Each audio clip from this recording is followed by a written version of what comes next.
Tiki tiki tiki mate tiki taka. വളരെ പണ്ട് നടന്നൊരു കഥയാണിത്. ഏകദേശം 1000 വർഷങ്ങൾക്ക് മുൻപ് ഒരു മനുഷ്യൻ ജീവിച്ചിരുന്നു. ചൈനീസ് വംശത്തിൽ പിറന്ന ഒരു യോദ്ധാവ്. അയാളുടെ മനസ്സ് മുഴുവൻ അധികാരമോഹം മാത്രമായിരുന്നു. അധികാരമാണ് ശക്തി. അത് നേടാൻ വേണ്ടി അയാൾ ഏതറ്റം വരെയും പോകുമായിരുന്നു. ആ സമയത്താണ് അയാൾക്ക് ചില വിശിഷ്ട വസ്തുക്കൾ കിട്ടുന്നത്. വളരെ അമൂല്യമായ 10 വളയങ്ങൾ, അതായത് 10 റിങ്സ്. അത് എവിടെ നിന്ന് കിട്ടിയെന്നോ എങ്ങനെ കിട്ടിയെന്നോ എവിടെയും കുറിച്ചു വെച്ചിട്ടില്ല. ആർക്കും അറിയുകയില്ല. ആ രഹസ്യം ആ യോദ്ധാവിന് മാത്രമേ അറിയൂ. ചിലർ പറയുന്നത് വളരെ പുരാതനമായ ഒരു ശവക്കല്ലറയിൽ നിന്നായിരിക്കും അയാൾക്കത് കിട്ടിയതെന്നാണ്. മറ്റു ചിലർ പറയുന്നത് അത് ദൈവങ്ങൾ സ്വയം അയാൾക്ക് കൊടുത്തതാണെന്നാണ്. അങ്ങനെ പല കെട്ടുകഥകളും നിലനിന്നു. അമൂല്യമായ 10 വളയങ്ങൾ അയാൾ കൈകളിൽ ധരിക്കാൻ തുടങ്ങി. അത് അയാൾക്ക് ഒരുപാട് ശക്തികൾ നൽകി. പിന്നീട് അയാൾ ഒരു സാധാരണ മനുഷ്യനായിരുന്നില്ല. അമാനുഷികമായ ശക്തികൾ കിട്ടിക്കഴിയുമ്പോൾ ചിലരത് നല്ല കാര്യങ്ങൾക്ക് വേണ്ടി ഉപയോഗിക്കാറുണ്ട്. പക്ഷേ ആ യോദ്ധാവിന്റെ മനസ്സ് മുഴുവൻ അധികാരമോഹം മാത്രമാണ്. അത് കൂടിയതല്ലാതെ ഒരിക്കലും കുറഞ്ഞില്ല. കയ്യിൽ കിടക്കുന്ന ശക്തമായ 10 വളയങ്ങളുടെ ഓർമ്മയിൽ 10 റിങ്സ് എന്ന പേരിൽ അയാൾ ഒരു സൈന്യമുണ്ടാക്കി. പിന്നീട് പടയോട്ടം മാത്രമായിരുന്നു, യുദ്ധങ്ങൾ മാത്രമായിരുന്നു. ലോകം വെട്ടിപ്പിടിക്കാനുള്ള യുദ്ധം. ലോകത്തിന്റെ ഓരോ കോണുകളിലായി ആ യോദ്ധാവിനെ പറ്റിയുള്ള വാർത്തകൾ പടർന്നു. അതിശക്തമായ രാജ്യങ്ങൾ പോലും ഭയം കൊണ്ട് വിറയ്ക്കാൻ തുടങ്ങി. ഒരു പോരാട്ടത്തിൽ പോലും ആ യോദ്ധാവോ സൈന്യമോ തോറ്റ ചരിത്രമില്ല. തന്റെ ലക്ഷ്യത്തിനു മുന്നിൽ തടസ്സമായി നിന്നവർക്കെല്ലാം ആ യോദ്ധാവ് മരണത്തിന്റെ വാതിൽ കാണിച്ചു കൊടുത്തു. കയ്യിൽ കിടക്കുന്ന 10 റിങ്സും തനിക്ക് പിന്നിലുള്ള സേനയും അയാളുടെ ആത്മവിശ്വാസമായിരുന്നു. കുറച്ചുകാലം കടന്നുപോയി. അങ്ങനെ വീണ്ടും ഒരു യുദ്ധം വന്നെത്തി. ഒരു ശക്തമായ രാജ്യത്തിനെയാണ് വെൻവു കീഴടക്കാൻ പോകുന്നത്. ആ രാജ്യത്തിന്റെ സേന വെൻവുവിനെ എതിർക്കാനായി കാത്തുനിന്നു. ആ രാജ്യം ശക്തമായിരുന്നെങ്കിലും അവർക്ക് മുന്നിൽ പാറി പറക്കുന്ന 10 റിങ്സിന്റെ പതാകയും അതിനേക്കാൾ ഉപരിയായി ആ സേനയെ നയിച്ചു കൊണ്ടുവരുന്ന വെൻവുവും ആ രാജ്യം മുഴുവൻ ഭയം വിതച്ചു. ആ രാജ്യത്തെ ശക്തരായ പോരാളികളുടെ മുഖത്ത് പോലും പേടിയുണ്ടായിരുന്നു. കാരണം അവരാ യോദ്ധാവിനെ പറ്റിയും 10 റിങ്സിനെ പറ്റിയും ഒരുപാട് കേട്ടിരുന്നു. രാജ്യത്തിന്റെ രാജാവ് 10 റിങ്സിനും ആ യോദ്ധാവിനു നേരെ 1000 അമ്പുകൾ തൊടുത്തുവിടാൻ അയാളുടെ സൈന്യത്തോട് പറഞ്ഞു. അവരങ്ങനെ തന്നെ ചെയ്തു. തന്റെ നേർക്ക് പാഞ്ഞു വരുന്ന എണ്ണിയാലൊടുങ്ങാത്ത അമ്പുകൾ കണ്ടിട്ടും ആ യോദ്ധാവിന്റെ മനസ്സിൽ പേടിയുണ്ടായിരുന്നില്ല. ആ യോദ്ധാവ് ചൈനീസ് വംശജനായ ആർക്കു മുന്നിലും തോൽക്കാത്ത ഒരു പോരാളിയാണ്. അദ്ദേഹത്തിന്റെ പേര് ഷു വെൻവു എന്നാണ്. അന്ന് അവിടെ എന്ത് സംഭവിച്ചു എന്നതിനേക്കാൾ ഭയപ്പെടുത്തുന്ന ഒരു കാര്യം പറയാം. 1000 വർഷങ്ങൾക്കപ്പുറം ഇന്നും 10 റിങ്സിന്റെ നേതാവായ വെൻവു എന്ന യോദ്ധാവ് ജീവിച്ചിരിക്കുന്നു. Tiki tiki tiki mate tiki taka. Tiki tiki tiki tiki.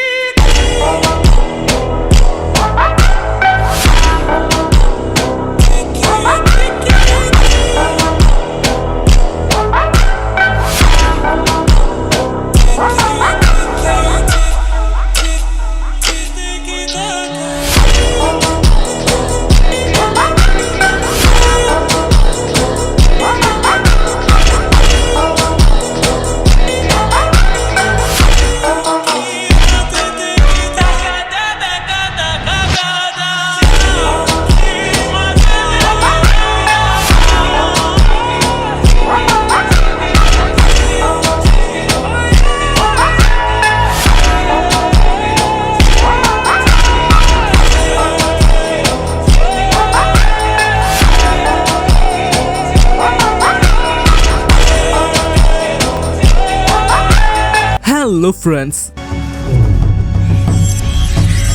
ഇന്ന് നമ്മൾ കാണാൻ പോകുന്നത് 2021 റിലീസായ Shang Chi and the legend of 10 rings എന്ന് പറയുന്ന ചിത്രമാണ്. MCUവിന്റെ ഫേസ് 4 ചിത്രമാണിത്. പക്ഷേ ചിലർക്കൊരു വിചാരമുണ്ട്, MCUവിന്റെ ഫേസ് 3 അല്ലെങ്കിൽ എൻ ഗെയിമിന് ശേഷം ഇറങ്ങിയ സിനിമകൾ അത്ര നല്ലതല്ലെന്ന്. പക്ഷേ വിരലിൽ എണ്ണാവുന്ന ചില ചിത്രങ്ങൾ വളരെ അടിപൊളിയാണ്. ആ കൂട്ടത്തിൽപ്പെട്ട ഒന്നാണ് ഷാങ്-ചി. ആ പേര് കേൾക്കുമ്പോൾ തന്നെ നിങ്ങൾക്ക് അറിയാലോ, പടം പവറാന്ന്. സത്യം പറയാലോ, ഈ പടം കാണാത്തവര് ഒരു വലിയ നഷ്ടമാണ് വരുത്തിയിരിക്കുന്നത്. കാരണം ഈ പടം അത്രയും അടിപൊളിയാണ്. വളരെ വെറൈറ്റി ആയിട്ടുള്ള ഒരു കോൺസെപ്റ്റ് ആണ് ഈ ചിത്രത്തിൽ അവതരിപ്പിച്ചിരിക്കുന്നത്. ആദ്യമായിട്ടാണ് ഒരു ഏഷ്യൻ സൂപ്പർ ഹീറോയെ MCU നമ്മൾക്ക് മുന്നിൽ അവതരിപ്പിച്ചത്. അത് വെറുതെയായില്ല, പടം പക്കാ മാസായിരുന്നു. സ്റ്റോറി കൊണ്ടും ഡയറക്ഷൻ കൊണ്ടും മികച്ചു നിൽക്കുന്ന ചിത്രം. VFX-ൽ ഒട്ടും കുറവ് വരുത്തിയിട്ടില്ല. പക്ഷെ അതിനേക്കാളൊക്കെ എടുത്ത് പറയേണ്ടത് ഇതിലെ തീ പാറിക്കുന്ന ഫൈറ്റ് ആണ്. MCU-ൽ വല്ല കാലത്തുമാണ് ഇങ്ങനത്തെ കിണ്ണം കാച്ചി ഫൈറ്റുള്ള സിനിമകൾ കാണാൻ പറ്റാറുള്ളൂ. അതിലൊന്നാണ് ഷാങ്-ചി. എന്റെ പേഴ്സണൽ അഭിപ്രായത്തിൽ എൻ ഗെയിമിന് മുൻപിറങ്ങിയ ചില സിനിമകളെക്കാൾ ഒരുപടി മുന്നിൽ നിൽക്കുന്നതാണ് ഷാങ്-ചി എന്ന് പറയുന്ന സിനിമ. ഞാൻ വെറുതെ പറയുന്നതല്ല. എന്നാൽ അത് മാത്രമാണോ? അല്ല, ഷാങ്-ചി എന്ന് പറയുന്ന ക്യാരക്ടർ MCU-ൽ അത്ര ഇമ്പോർട്ടന്റ് ആയ ക്യാരക്ടറാണ്. അതുകൊണ്ട് തന്നെ ഈ പടവും വളരെ ഇമ്പോർട്ടന്റ് ആണ്, ഇപ്പോഴായാലും ഇനി അങ്ങോട്ടായാലും. പക്ഷെ ഈ പടം ഭയങ്കര കൺഫ്യൂസിംഗ് ആണോ? അല്ല. എന്നാൽ എന്റർടൈനിങ് ആണോ? ഒടുക്കത്തെ എൻഗേജിങ്. ഒരു സെക്കൻഡ് പോലും ഇതിൽ ബോറടിക്കാനായിട്ടില്ല. ഞാനിങ്ങനെ പറഞ്ഞുകൊണ്ടേയിരിക്കും. അതുകൊണ്ട് നമ്മൾക്ക് സമയം കളയാതെ ഈ ചിത്രത്തിലേക്ക് കടക്കാം. എന്റെ പേര് അമിത്. നിങ്ങൾ കണ്ടുകൊണ്ടിരിക്കുന്നത് മൂവി എക്സ്പ്ലെയിനർ.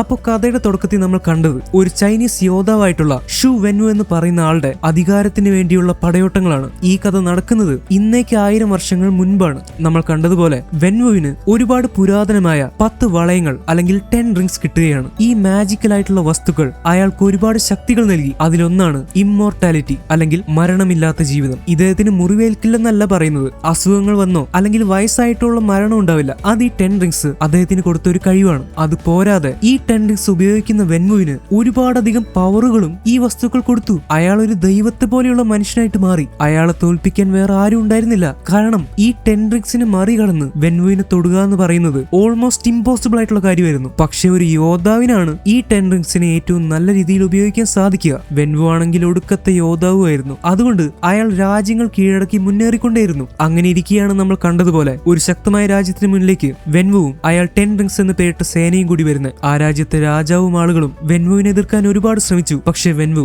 അയാളുടെ 10 റിങ്സ് പുറത്തെടുത്ത് പോരാടാൻ തുടങ്ങി. അയാൾക്ക് നേരെ പാഞ്ഞെടുത്ത അമ്പുകളെ ആ 10 റിങ്സ് ഒരു ബുദ്ധിമുട്ടും ഇല്ലാതെ തടയുകയാണ്. പുറത്തുനിന്ന് വരുന്ന അറ്റാക്കുകളെ തടയുക എന്നത് മാത്രമല്ല, അതേസമയം ആ രാജ്യത്തിലെ പടയാളികളെ അറ്റാക്ക് ചെയ്യാനും വെൻവുവിന് 10 റിങ്സ് ഉപയോഗിച്ച് പറ്റുന്നുണ്ട്. ഇതുപയോഗിച്ച് വളരെ വേഗതയോടെ മൂവ് ചെയ്യാൻ വെൻവുവിന് സാധിക്കും. ഈ 10 റിങ്സ് എവിടെ നിന്ന് കിട്ടിയെന്ന് അറിയില്ല, എന്ത് പദാർത്ഥം ഉപയോഗിച്ചാണ് ഈ 10 റിങ്സ് നിർമ്മിച്ചിരിക്കുന്നതെന്നും അറിയില്ല. പക്ഷെ ഈ 10 റിങ്സിന് തകർക്കാൻ പറ്റാത്തതായിട്ട് ഒന്നും ഉണ്ടായിരുന്നുമില്ല. അത്രയും ശക്തമായിരുന്നു 10 റിങ്സ്. വെറും 3-4 സെക്കൻഡുകൾ കൊണ്ടാണ് മുന്നിൽ നിൽക്കുന്ന രാജ്യത്തിന്റെ പടയെ വകഞ്ഞു മാറ്റി വെൻവു രാജ്യത്തിന്റെ ഉള്ളിലേക്ക് കടന്നത്. മുന്നിൽ നിൽക്കുന്ന ഒരുത്തം പോലും വീഴാതിരുന്നിട്ടില്ല. ഒരു ചുഴലിക്കാറ്റിനെ പോലെയാണ് വെൻവു 10 റിങ്സ് ഉപയോഗിച്ച് ആഞ്ഞടിക്കുന്നത്. അങ്ങനെ അയാളുടെ യാത്ര തുടർന്നുകൊണ്ടേയിരുന്നു. രാജ്യങ്ങൾ കീഴടക്കി, രാജാക്കന്മാരെ തോൽപ്പിച്ചു, സൈന്യത്തെ വർദ്ധിപ്പിച്ചു. 10 റിങ്സിന്റെ പേര് കേൾക്കുന്ന ആരും ഭയന്ന് വിറയ്ക്കാൻ തുടങ്ങി. അയാളുടെ സാമ്രാജ്യം കുതിച്ചുയർന്നു. അയാളുടെ കേന്ദ്രങ്ങൾ ലോകത്ത് പല സ്ഥലത്തും ഉയർന്നു പൊങ്ങാൻ തുടങ്ങി. അവിടെയെല്ലാം വെൻവുവിന്റെ നേതൃത്വത്തിൽ പുതിയ പുതിയ പടയാളികളെ അയാൾ വാർത്തെടുത്തുകൊണ്ടിരുന്നു. അതികഠിനമായ മാർഷൽ ആർട്സ് ട്രെയിനിങ് ആണ് വെൻവു അവർക്കെല്ലാം കൊടുത്തുകൊണ്ടിരുന്നത്. തന്റെ സൈന്യമായ 10 റിങ്സിലെ ഓരോരുത്തരും ഒന്നിനൊന്ന് ശക്തരായിരിക്കണമെന്ന് വെൻവുവിന് നിർബന്ധമുണ്ടായിരുന്നു. അയാൾ ഒരു വിട്ടുവീഴ്ചയ്ക്കും തയ്യാറായില്ല. അയാൾ ആരോടും ദയ കാണിച്ചില്ല. പകലും രാത്രിയും അവർ ആക്രമണം തുടർന്നു. അയാളുടെ അധികാരം ഒരുപാട് വ്യാപിക്കാൻ തുടങ്ങി. ഗവൺമെന്റുകളെ പോലും അയാൾ താഴെ ഇറക്കി. ഞാൻ പറഞ്ഞതുപോലെ അയാൾക്ക് മരണമില്ല. ആ 10 റിങ്സ് കയ്യിൽ കിടക്കുന്നിടത്തോളം കാലം അയാൾ ഒരു ചിരഞ്ജീവിയാണ്. മരണത്തെ തോൽപ്പിച്ച് കാലം കടന്നു വന്നവൻ. പക്ഷെ വെൻവു ഒരിക്കലും ഒരു ഹീറോ ആയിരുന്നില്ല. ഒരു അധികാരമോഹിയായ വില്ലനായിരുന്നു വെൻവു. അങ്ങനെ കാലം ഒരുപാട് കടന്നുപോയി. രാജ്യങ്ങൾ മാറിമറിഞ്ഞു, ലോകം മാറിമറിഞ്ഞു. 1000 വർഷക്കാലം അത്രയും വെൻവു പണത്തിനും അധികാരത്തിനും വേണ്ടി എന്തും ചെയ്യാൻ തയ്യാറായി. ഇപ്പൊ വർഷം 1996 ആണ്. പക്ഷെ എന്നിട്ടും 1000 വർഷങ്ങൾ കഴിഞ്ഞിട്ടും വെൻവുവിന്റെ അധികാരമോഹം ഒരിക്കലും അവസാനിച്ചില്ല. എന്തൊക്കെ നേടിയിട്ടും വെൻവുവിന് തൃപ്തി വന്നിട്ടുമില്ല. ആ സമയത്താണ് വെൻവു അതിപുരാതനമായിട്ടുള്ള ചില പുസ്തകങ്ങൾ വായിക്കുന്നത്. ആ പുസ്തകങ്ങളിൽ നിന്ന് ടാലോ എന്ന് പറയുന്ന ഒരു മാന്ത്രിക ഗ്രാമത്തെ പറ്റി വെൻവു അറിയാൻ തുടങ്ങി. ആദ്യം അതൊരു കെട്ടുകഥയാണെന്ന് വിചാരിച്ചെങ്കിലും പിന്നീട് അത് സത്യമായിരിക്കാമെന്ന് വെൻവുവിന് തോന്നി. ഒരുപാട് പുരാതനമായിട്ടുള്ള മന്ത്രങ്ങളും മാന്ത്രിക ശക്തിയുള്ള ജീവികളും ഒരുപക്ഷെ അതിനേക്കാളൊക്കെ അപ്പുറമുള്ള എന്തെങ്കിലും ഒളിഞ്ഞിരിക്കുന്ന ഒരു പ്രത്യേക സ്ഥലമാണ് ഈ ടാലോ എന്ന് വെൻവു മനസ്സിലാക്കി. ടാലോ എന്ന് പറയുന്ന ഗ്രാമത്തിലുള്ളവർ നേരിട്ട് ദൈവത്തിന്റെ അനുഗ്രഹം കിട്ടിയവരാണെന്നും ദൈവങ്ങളുടെ പക്കൽ നിന്ന് ആയോധന വിദ്യകൾ അഭ്യസിക്കുന്നവരാണെന്നും വെൻവു വിശ്വസിക്കാൻ തുടങ്ങി. അയാൾക്ക് ആ സ്ഥലം കണ്ടെത്തണമെന്നും ആ സ്ഥലം കീഴടക്കണമെന്നും അതിയായിട്ടുള്ള ആഗ്രഹം തോന്നി. അയാൾ തന്റെ ആളെ വിളിച്ച് ഉടനെ തന്നെ ഈ കാര്യം പറഞ്ഞു. താൻ ടാലോയെ കുറിച്ച് കേട്ടിട്ടുണ്ടോ? ഈ പുസ്തകങ്ങളിൽ നിന്ന് എനിക്ക് ഒരുപാട് വിവരങ്ങൾ കിട്ടി. അവിടേക്ക് ചെല്ലുകയാണെങ്കിൽ ചിന്തിക്കാൻ പോലും ആവാത്ത ശക്തികൾ എന്റെ പക്കൽ വന്നു ചേരും. ഞാൻ ഇതുവരെ അനുഭവിക്കാത്ത അധികാരം എനിക്ക് വന്നു ചേരും. പുരാതനമായ മന്ത്രങ്ങളും മാന്ത്രിക ജീവികളും ഒളിഞ്ഞിരിക്കുന്ന ഈ ഗ്രാമത്തിലേക്ക് എനിക്ക് പോകണം. എനിക്ക് ആ സ്ഥലം കണ്ടെത്തിയേ പറ്റൂ. ഓക്കെ സർ, തീർച്ചയായിട്ടും അതിനെപ്പറ്റി അന്വേഷിക്കാം. അതിനുവേണ്ടി നമ്മളുടെ ഒരു ടീമിനെ ഇപ്പൊ തന്നെ അങ്ങോട്ട് അയക്കാം. അവരോട് പോയി കാര്യങ്ങളൊക്കെ അന്വേഷിച്ചു വന്ന് നമുക്ക് ഉടനെ തന്നെ പോവാം. അത്രയും നേരം കാത്തു നിൽക്കാൻ എനിക്ക് ക്ഷമയില്ല. എനിക്ക് ഉടനെ തന്നെ അങ്ങോട്ട് പോകണം. വെൻവുവിന്റെ അധികാരമോഹം കാരണമാണ് അയാൾ ഇങ്ങനെ ചെയ്യുന്നത്. ഇതുവരെ കേട്ടറിവ് മാത്രമുള്ള ഒരു സ്ഥലത്തേക്ക് ഒരു കാര്യവും അന്വേഷിക്കാതെ വെൻവുവും കുറച്ച് ആളുകളും 3 ജീപ്പുകളിലായിട്ട് പോവുകയാണ്. അവിടേക്ക് ചെല്ലാനുള്ള വഴി വെൻവുവിന്റെ കയ്യിലിരിക്കുന്ന ഒരു മാപ്പിൽ രേഖപ്പെടുത്തിയിട്ടുണ്ട്. പക്ഷെ ഒരു പ്രധാന സ്ഥലം എത്തിക്കഴിഞ്ഞാൽ പിന്നെ ആ മാപ്പിൽ ഒന്നും കാണിക്കുന്നില്ല.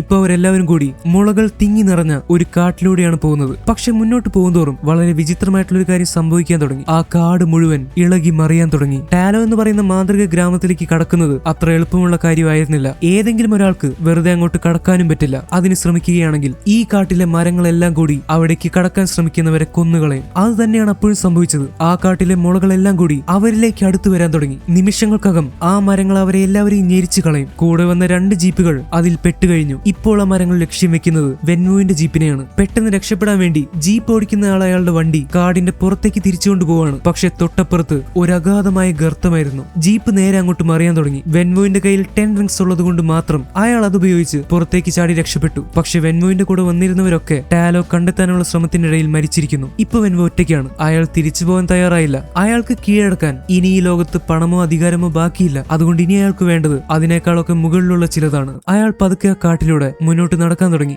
അധികാരത്തിന് വേണ്ടിയുള്ള നടത്തം. പക്ഷേ ചിലർ പറഞ്ഞു കേൾക്കുന്നത് പോലെ ഏത് വികാരത്തെയും മാറ്റിമറിക്കാൻ കഴിവുള്ള ഒരു വികാരമുണ്ട്. അതിന്റെ പേരാണ് പ്രണയം. വെൻവു അയാളുടെ ജീവിതത്തിൽ ആദ്യമായിട്ടാണ് പ്രണയത്തെ നേരിട്ട് അറിയാൻ പോകുന്നത്. അയാളുടെ മുന്നിൽ നിൽക്കുന്നത് ഒരു പെൺകുട്ടിയായിരുന്നു. ടാലോ എന്ന് പറയുന്ന മാന്ത്രിക ഗ്രാമത്തിലെ ഒരു പെൺകുട്ടി. അവിടുത്തെ പ്രത്യേകതരം വസ്ത്രങ്ങളാണ് അവൾ ധരിച്ചിരിക്കുന്നത്. എനിക്ക് ടാലോയിലേക്ക് പോകണം. അങ്ങോട്ട് പോകാനുള്ള വഴി പറയാമോ? ടാലോ എന്റെ ഗ്രാമമാണ്. പുറത്തു നിന്നുള്ളവർക്ക് അങ്ങോട്ട് പ്രവേശനമില്ല. നീയാണോ എന്നെ തടയാൻ പോകുന്നത്? ആരോടെ നീ സംസാരിക്കുന്നതെന്ന് എനിക്കറിയോ? നിങ്ങൾ ആരായാലും എനിക്കതൊരു പ്രശ്നമല്ല. പക്ഷെ ടാലോയിലേക്ക് കടക്കാൻ ഞാൻ സമ്മതിക്കില്ല.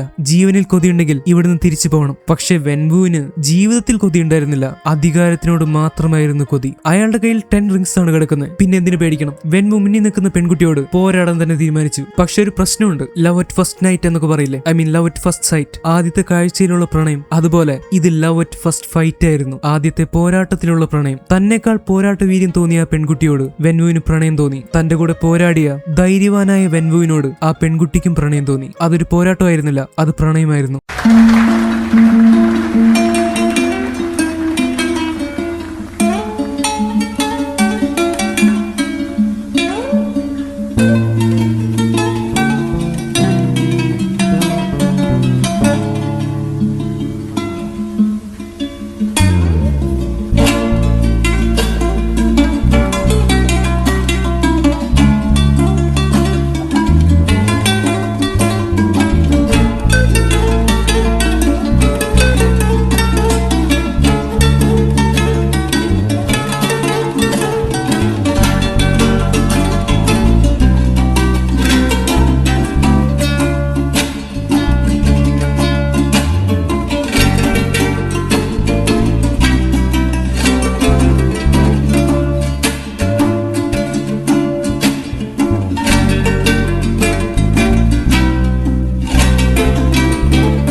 ടാലോ ഒരു മാന്ത്രിക ഗ്രാമമാണെന്നും അവിടെയുള്ളവർക്ക് മാന്ത്രിക ശക്തികളുണ്ടെന്നും അവർ ഒരുപാട് ശക്തികളുള്ള പോരാളികളാണെന്നും വെൻവു വായിച്ചറിഞ്ഞിട്ടുണ്ടെങ്കിലും ഇപ്പോഴാണ് വെൻവു അതാദ്യമായിട്ട് നേരിൽ കാണുന്നത്. ഒരു പെൺകുട്ടി ഈസി ആയിട്ട് തോൽപ്പിക്കാമെന്ന് വെൻവു കരുതി. അയാൾക്ക് 1000 വർഷത്തെ ഫൈറ്റിംഗ് എക്സ്പീരിയൻസ് ഉണ്ട്. പക്ഷെ വെൻവുവിന് ഈ സമയത്ത് തെറ്റിപ്പോയി. ആ പെൺകുട്ടിയുടെ പേര് യിങ് ലി എന്നായിരുന്നു. വെൻവു എത്ര ശ്രമിച്ചിട്ടും ഒരൊറ്റ അറ്റാക്ക് പോലും അവളെ ഏൽപ്പിക്കാൻ അവന് സാധിച്ചില്ല. യിങ് ലിക്ക് അവൾക്ക് ചുറ്റുമുള്ള വായുവിനെ കൺട്രോൾ ചെയ്യാനുള്ള കഴിവുണ്ടായിരുന്നു. ആദ്യമായിട്ടാണ് വെൻവു ഇങ്ങനെ ഒന്ന് കാണുന്നത്. ടാലോയിലുള്ള ആളുകൾ മാത്രം അഭ്യസിക്കുന്ന അതിമാരകമായിട്ടുള്ള ആയോധന വിദ്യകൾ യിങ് ലിക്ക് അറിയാമായിരുന്നു. അതിന്റെ മുന്നിൽ പിടിച്ചു നിൽക്കാൻ വെൻവുവിനെ കൊണ്ട് സാധിച്ചില്ല. ആദ്യമായിട്ടാണ് വെൻവു ഒരാൾ തന്നെ തോൽപ്പിക്കുന്നതായിട്ട് അനുഭവിക്കുന്നത്. അതും ഒരു പെണ്ണ്, അതിസുന്ദരിയായ അതിനേക്കാളേറെ കഴിവുകളുള്ള യിങ് ലി എന്ന് പറയുന്ന ഒരു പെൺകുട്ടി. പിന്നെ എങ്ങനെ പ്രണയം തോന്നാതിരിക്കും? യിങ് ലി ഒരിക്കലും വെൻവുവിനെ കൊല്ലാൻ ശ്രമിച്ചില്ല. അവൾക്ക് വെൻവുവിനെ ടാലോയിൽ നിന്ന് കടക്കുന്നതിൽ നിന്ന് തടയണമെന്ന ആഗ്രഹം മാത്രമേ ഉണ്ടായിരുന്നുള്ളൂ. പക്ഷെ വെൻവുവിന്റെ അഭ്യാസങ്ങളിൽ അവളും ഇംപ്രസ്സായി. യിങ് ലിക്ക് ഇത്രയൊക്കെ ശക്തികൾ ഉണ്ടായിട്ടും വെൻവു അത് കണ്ട് പേടിച്ചോടിയില്ലെന്നതായിരിക്കാം അവൾ അവനിൽ കണ്ട ഏറ്റവും വലിയ ക്വാളിറ്റി, ആ ധൈര്യം. എന്നിട്ട് അവസാനം യിങ് ലി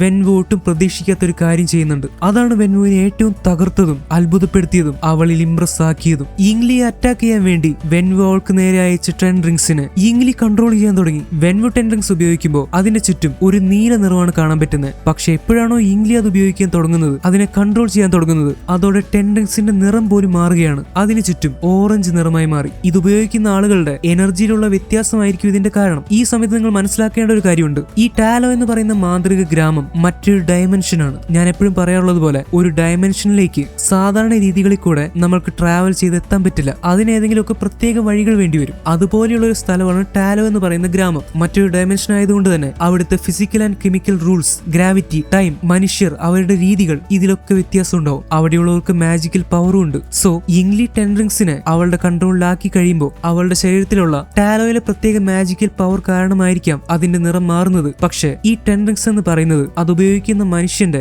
ആത്മാവിനെ തിരിച്ചറിയാൻ സാധിക്കുന്ന ഒന്നായിരിക്കണം. അങ്ങനെ ഒരു കണക്ഷൻ ഉണ്ടെങ്കിലാണ് 10 റിങ്സിന് ഉപയോഗിക്കാൻ സാധിക്കും. വെൻവുവിന്റെ ഉദ്ദേശം അധികാരമാണ്. മുന്നിലുള്ള ആളെ കൊന്നിട്ടായാലും അയാൾക്ക് അധികാരം നേടണം. പക്ഷെ യിങ് ലിയുടെ ഉദ്ദേശം ഞാൻ നേരത്തെ പറഞ്ഞതുപോലെ വളരെ നല്ല ഉദ്ദേശമാണ്. വെൻവുവിനെ തടയണമെന്ന് മാത്രമേ അവളുടെ മനസ്സിലുള്ളൂ. ഒരുപക്ഷെ ഇവരുടെ മനസ്സിലെ ഈ ഉദ്ദേശങ്ങളുടെ വ്യത്യാസം കാരണമായിരിക്കണം 10 റിങ്സിന്റെ നിറം മാറുന്നത്. എന്നിട്ട് അവസാനം എന്ത് സംഭവിച്ചു? 1000 വർഷങ്ങളോളം തന്റെ കയ്യിലിട്ട് അമ്മാനമാടിയ ആയുധങ്ങൾ വെൻവുവിന് ഉപയോഗിക്കാൻ പറ്റാതെയായി. എന്നിട്ട് ഇംഗ്ലി അതേ ടെൻറിങ്സ് വെച്ച് തന്നെ വെൻവുവിന് അടുത്തുള്ള ഒരു കുളത്തിലേക്ക് തട്ടിയിടുവാണ്. എന്നിട്ട് അവൾ അവിടെ നിന്ന് എങ്ങോട്ടോ പോയി. ടെൻറിങ്സ് ഇപ്പോഴും വെൻവുവിന്റെ കൈ തന്നെയുണ്ട്. പക്ഷെ അയാൾക്ക് ഇപ്പൊ ഒരു കാര്യം മനസ്സിലായി. ഈ കൈ കിടക്കുന്ന ടെൻറിങ്സിനേക്കാളും താൻ വെട്ടിപ്പിടിക്കാൻ നോക്കുന്ന അധികാരത്തിനേക്കാളും അയാൾക്ക് സന്തോഷം കൊടുക്കുന്ന ഒരു വികാരമുണ്ട്. ഒരാളോട് തോന്നുന്ന സ്നേഹം, അയാളുടെ സ്നേഹത്തിനെ വെട്ടിപ്പിടിക്കാനുള്ള ആഗ്രഹം അയാളുടെ മനസ്സിലേക്ക് വരാൻ തുടങ്ങി. ചുരുക്കി പറഞ്ഞ വെൻവുവിന് ഇംഗ്ലിയോട് ഒടുക്കത്തെ പ്രേമം. പിന്നെ എന്ത് സംഭവിച്ചെന്ന് നമ്മളധികം കാണിക്കുന്നില്ല. പക്ഷെ ഞാൻ പറയാം, വെൻവു അവിടെ തന്നെ വെയിറ്റ് ചെയ്തു. അയാൾ പോയോ എന്ന് അറിയാൻ വേണ്ടി ഇംഗ്ലി തിരിച്ചു വരും. പിന്നെ വെൻവു ഫൈറ്റ് ചെയ്തില്ല. അയാൾ വളരെ നല്ല രീതിയിൽ ഇംഗ്ലിയോട് പെരുമാറാൻ തുടങ്ങി, സംസാരിക്കാൻ തുടങ്ങി. അവർ രണ്ടുപേരും പരസ്പരം ഒരുപാട് അടുത്തറിയാൻ തുടങ്ങി. വെൻവുവിന് അറിയാത്ത ഒരുപാട് കാര്യങ്ങളും ഒരുപാട് ആയോധന മുറകളും ഇംഗ്ലി അയാൾക്ക് പഠിപ്പിച്ചു കൊടുക്കുന്നു. പതുക്കെ പതുക്കെ വെൻവു പോലും അറിയാതെ അയാളുടെ മനസ്സിലെ ദുഷ്ടമായ ചിന്തകളെയും അധികാരമോഹത്തിനെയും ഇംഗ്ലി എന്ന് പറയുന്ന പെൺകുട്ടി അവളുടെ സ്നേഹം കൊണ്ട് തുടച്ചു നീക്കി. ഇപ്പൊ അയാൾക്ക് വെട്ടിപ്പിടിക്കാൻ ആഗ്രഹമുള്ളത് ഇംഗ്ലിയെ മാത്രമാണ്. അങ്ങനെ അവർ രണ്ടുപേരും പരസ്പരം പ്രണയം തുറന്നു പറഞ്ഞു. ഈ കാര്യം ഇംഗ്ലി ടാലോയിലുള്ള അവളുടെ ആളുകളോട് പറയുന്നുണ്ട്. പക്ഷെ പുറത്തുനിന്ന് ഒരാൾ ഉള്ളിലേക്ക് കയറ്റാൻ അവർ തയ്യാറായിരുന്നില്ല. പ്രത്യേകിച്ച് വെൻവുവിനെ പോലെ മുൻപ് ക്രൂരമായ ഒരുപാട് കാര്യങ്ങൾ ചെയ്തിട്ടുള്ള ഒരാള്. അതേസമയം ഇംഗ്ലിക്ക് വെൻവുവിനെ മറക്കാനും പറ്റുന്നുണ്ടായിരുന്നില്ല. അവർ രണ്ടുപേരും അത്രയ്ക്ക് സ്നേഹിച്ചുപോയി. അതുകൊണ്ട് ഇംഗ്ലി വളരെ ധീരമായിട്ടുള്ള ഒരു തീരുമാനം എടുക്കുകയാണ്. വെൻവുവിനോടുള്ള പ്രണയത്തിന്റെ പേരിൽ അവൾ ആ ഗ്രാമം വിട്ടിറങ്ങുവാണ്. കുട്ടിക്കാലം മുതലേ ജനിച്ചു വളർന്ന അവളുടെ ബന്ധുക്കളും നാട്ടുകാരുമുള്ള അവൾക്ക് ഒരുപാട് ശക്തികൾ കൊടുത്തിരുന്ന ടാലോ എന്ന് പറയുന്ന ആ ഗ്രാമം വിട്ട് അവൾ വെൻവുവിന്റെ കൂടെ പോരുവാണ്. പിന്നെന്താ, അവര് കല്യാണം കഴിച്ചു. കുറച്ചു വർഷങ്ങൾ സന്തോഷമായിട്ട് ജീവിച്ചു. അധികം വൈകാതെ അവർക്കൊരു ആൺകുട്ടി ജനിക്കുവാണ്. ആ കുട്ടിക്ക് അവർ ഷാങ് ചി എന്ന് പേരിട്ടു. ചൈനീസിൽ ചി എന്ന് പറഞ്ഞാൽ ലൈഫ് ഫോഴ്സ് എന്നാണ് അർത്ഥം. ഒരാളുടെ ഉള്ളിൽ ഉറങ്ങിക്കിടക്കുന്ന ശക്തി. ഇംഗ്ലിയോടൊപ്പമുള്ള ജീവിതം വെൻവുവിനെ അങ്ങനെ തന്നെ പുതിയൊരു മനുഷ്യനാക്കി മാറ്റി. വെൻവു അയാളുടെ അധികാരമോഹം അങ്ങനെ തന്നെ ഉപേക്ഷിച്ചു. അയാൾ ഇപ്പൊ സ്നേഹിക്കുന്നത് അയാളുടെ കുടുംബത്തിന് മാത്രമാണ്. വെൻവുവിന്റെ ഭാര്യയായിട്ടുള്ള ഇംഗ്ലി, മകനായിട്ടുള്ള ഷാങ് ചി, ഇവർ രണ്ടുപേരുമാണ് വെൻവുവിന്റെ ഇപ്പോഴത്തെ ലോകം. അയാളിപ്പോ പണ്ടത്തെ യോദ്ധാവൊന്നുമല്ല, ഒരു ഭർത്താവും അച്ഛനുമാണ്. അപ്പോൾ ടെൻറിങ്സോ അത് വെൻവു ഊരി വെച്ചു. അത് ഭദ്രമായ ഒരു സ്ഥലത്തിരിക്കുന്നുണ്ട്. ടാലോ എന്ന് പറയുന്ന ഗ്രാമത്തിൽ നിന്ന് പോരുമ്പോ ചില കുഴപ്പങ്ങൾ ഉണ്ടായിരുന്നു. ആ ഗ്രാമത്തിലുള്ളപ്പോഴാണ് ഇംഗ്ലിക്ക് മാജിക്കൽ പവേഴ്സ് കിട്ടു. അവിടെ നിന്ന് പോന്നു കഴിഞ്ഞാൽ ആ പ്രത്യേക കഴിവുകൾ ഇംഗ്ലിക്ക് ഇല്ലാതെയോ. എന്നാലും കാലങ്ങളായിട്ട് അവൾ അഭ്യസിച്ചിട്ടുള്ള ആ ഫൈറ്റിംഗ് സ്കില്ലൊക്കെ അവൾക്ക് ഇപ്പോഴും ഉണ്ട്. അപ്പൊ പ്രണയത്തിന് വേണ്ടി വെൻവുവും ഇംഗ്ലിയും പലതും വേണ്ടെന്ന് വെച്ചു. പക്ഷെ അതിനേക്കാളൊക്കെ വലിയ ഒരു കാര്യം അവർക്കിടയിൽ ഇപ്പൊ ഉണ്ട്: സ്നേഹം, പ്രണയം, കൂടെ ഷാങ് ചിയും. പിന്നെ നമ്മൾ ഇത്രയും നേരം കേട്ടുകൊണ്ടിരുന്ന കഥ ഇത് ഇംഗ്ലി മോനായിട്ടുള്ള ഷാങ് ചിക്ക് പറഞ്ഞു കൊടുത്തുകൊണ്ടിരിക്കുകയാണ്. ഇപ്പൊ വർഷം ഏകദേശം 2007 ആയി. ഇപ്പൊ ഏകദേശം 10 കൊല്ലം കഴിഞ്ഞിരിക്കുന്നു. അപ്പൊ നമ്മുടെ ഷാങ് ചിക്കും ഒരു 7-8 വയസ്സെങ്കിലും മിനിമം കാണും. അപ്പൊ ഇന്നത്തേക്ക് ഇത്രയും കഥ മതി. നിന്റെ അച്ഛനെയും ടെൻറിങ്സിനെയും പറ്റി ഇനിയും ഒരുപാട് കഥകൾ പറയാനുണ്ട്. പക്ഷെ അതൊക്കെ മോൻ വലുതാവുമ്പോ സ്വയം മനസ്സിലാക്കും, അമ്മ പറയാതെ തന്നെ. പക്ഷെ അമ്മ ടാലോ എന്ന് പറയുന്ന ഗ്രാമത്തിലുണ്ടായിരുന്നപ്പോ അമ്മയ്ക്ക് എങ്ങനെ അത്രയും ശക്തികൾ കിട്ടി? അമ്മ എങ്ങനെ അച്ഛനെ തോൽപ്പിച്ച്? അത് ഞാൻ പറയാം. അമ്മയുടെ ഗ്രാമത്തിലുള്ളവർക്ക്, അതായത് ടാലോയിലുള്ളവർക്ക്, ഞങ്ങൾ ദൈവത്തെ പോലെ കാണുന്ന ഗ്രേറ്റ് പ്രൊട്ടക്ടറിന്റെ മാന്ത്രിക ശക്തി കിട്ടിയിട്ടുണ്ട്. ഞങ്ങൾ ഗ്രേറ്റ് പ്രൊട്ടക്ടർ എന്ന് വിളിക്കുന്നത് ഒരു ഡ്രാഗണിനെയാ. ഞങ്ങളുടെ ദൈവം അത് കാരണം അമ്മയ്ക്ക് ആ ശക്തികൾ കിട്ടിയത്. ആ ദൈവത്തിന്റെ അനുഗ്രഹം ഉണ്ടെങ്കിൽ ഒരുപക്ഷെ മോനും ഒരുപാട് കഴിവുകൾ കിട്ടും. പക്ഷെ അമ്മ അച്ഛന്റെ കൂടെ ഇറങ്ങി വന്നു കഴിഞ്ഞപ്പോ ആ കഴിവുകളൊക്കെ ഡ്രാഗണിന് തിരിച്ചു കൊടുത്തിട്ടാ പോകുന്നത്. ടാലോയിൽ നിന്ന് പോകുന്നത് കൊണ്ട് അമ്മയ്ക്ക് ഇപ്പൊ ആ കഴിവുകളില്ല. പക്ഷെ അതോർത്ത് അമ്മയ്ക്ക് വിഷമമില്ല കേട്ടോ. അതിനേക്കാളും എത്രയോ വലിയ കാര്യങ്ങൾ എനിക്ക് കിട്ടിയത്. നിന്റെ അച്ഛനും നീയും. പിന്നെ ഈ ലോക്കറ്റ്, ഇത് ഞാൻ മോന് തരാൻ വേണ്ടി വെച്ചതാ. ഇത് നിനക്കുള്ളതാണ് ഷാങ് ചി. ഇത് ഒരിക്കലും നഷ്ടപ്പെടുത്തരുത്. മോൻ എപ്പോഴെങ്കിലും വഴി തെറ്റി പോവുകയാണെങ്കിൽ വീട്ടിലേക്കുള്ള വഴി ഇത് കാണിച്ചു തരും. ഈ പച്ച ലോക്കറ്റ് എന്നും മോന്റെ കൂടെ ഉണ്ടായിരിക്കണം. അമ്മ പറയുന്നതൊക്കെ മോൻ എപ്പോഴും ഓർത്തിരിക്കണം.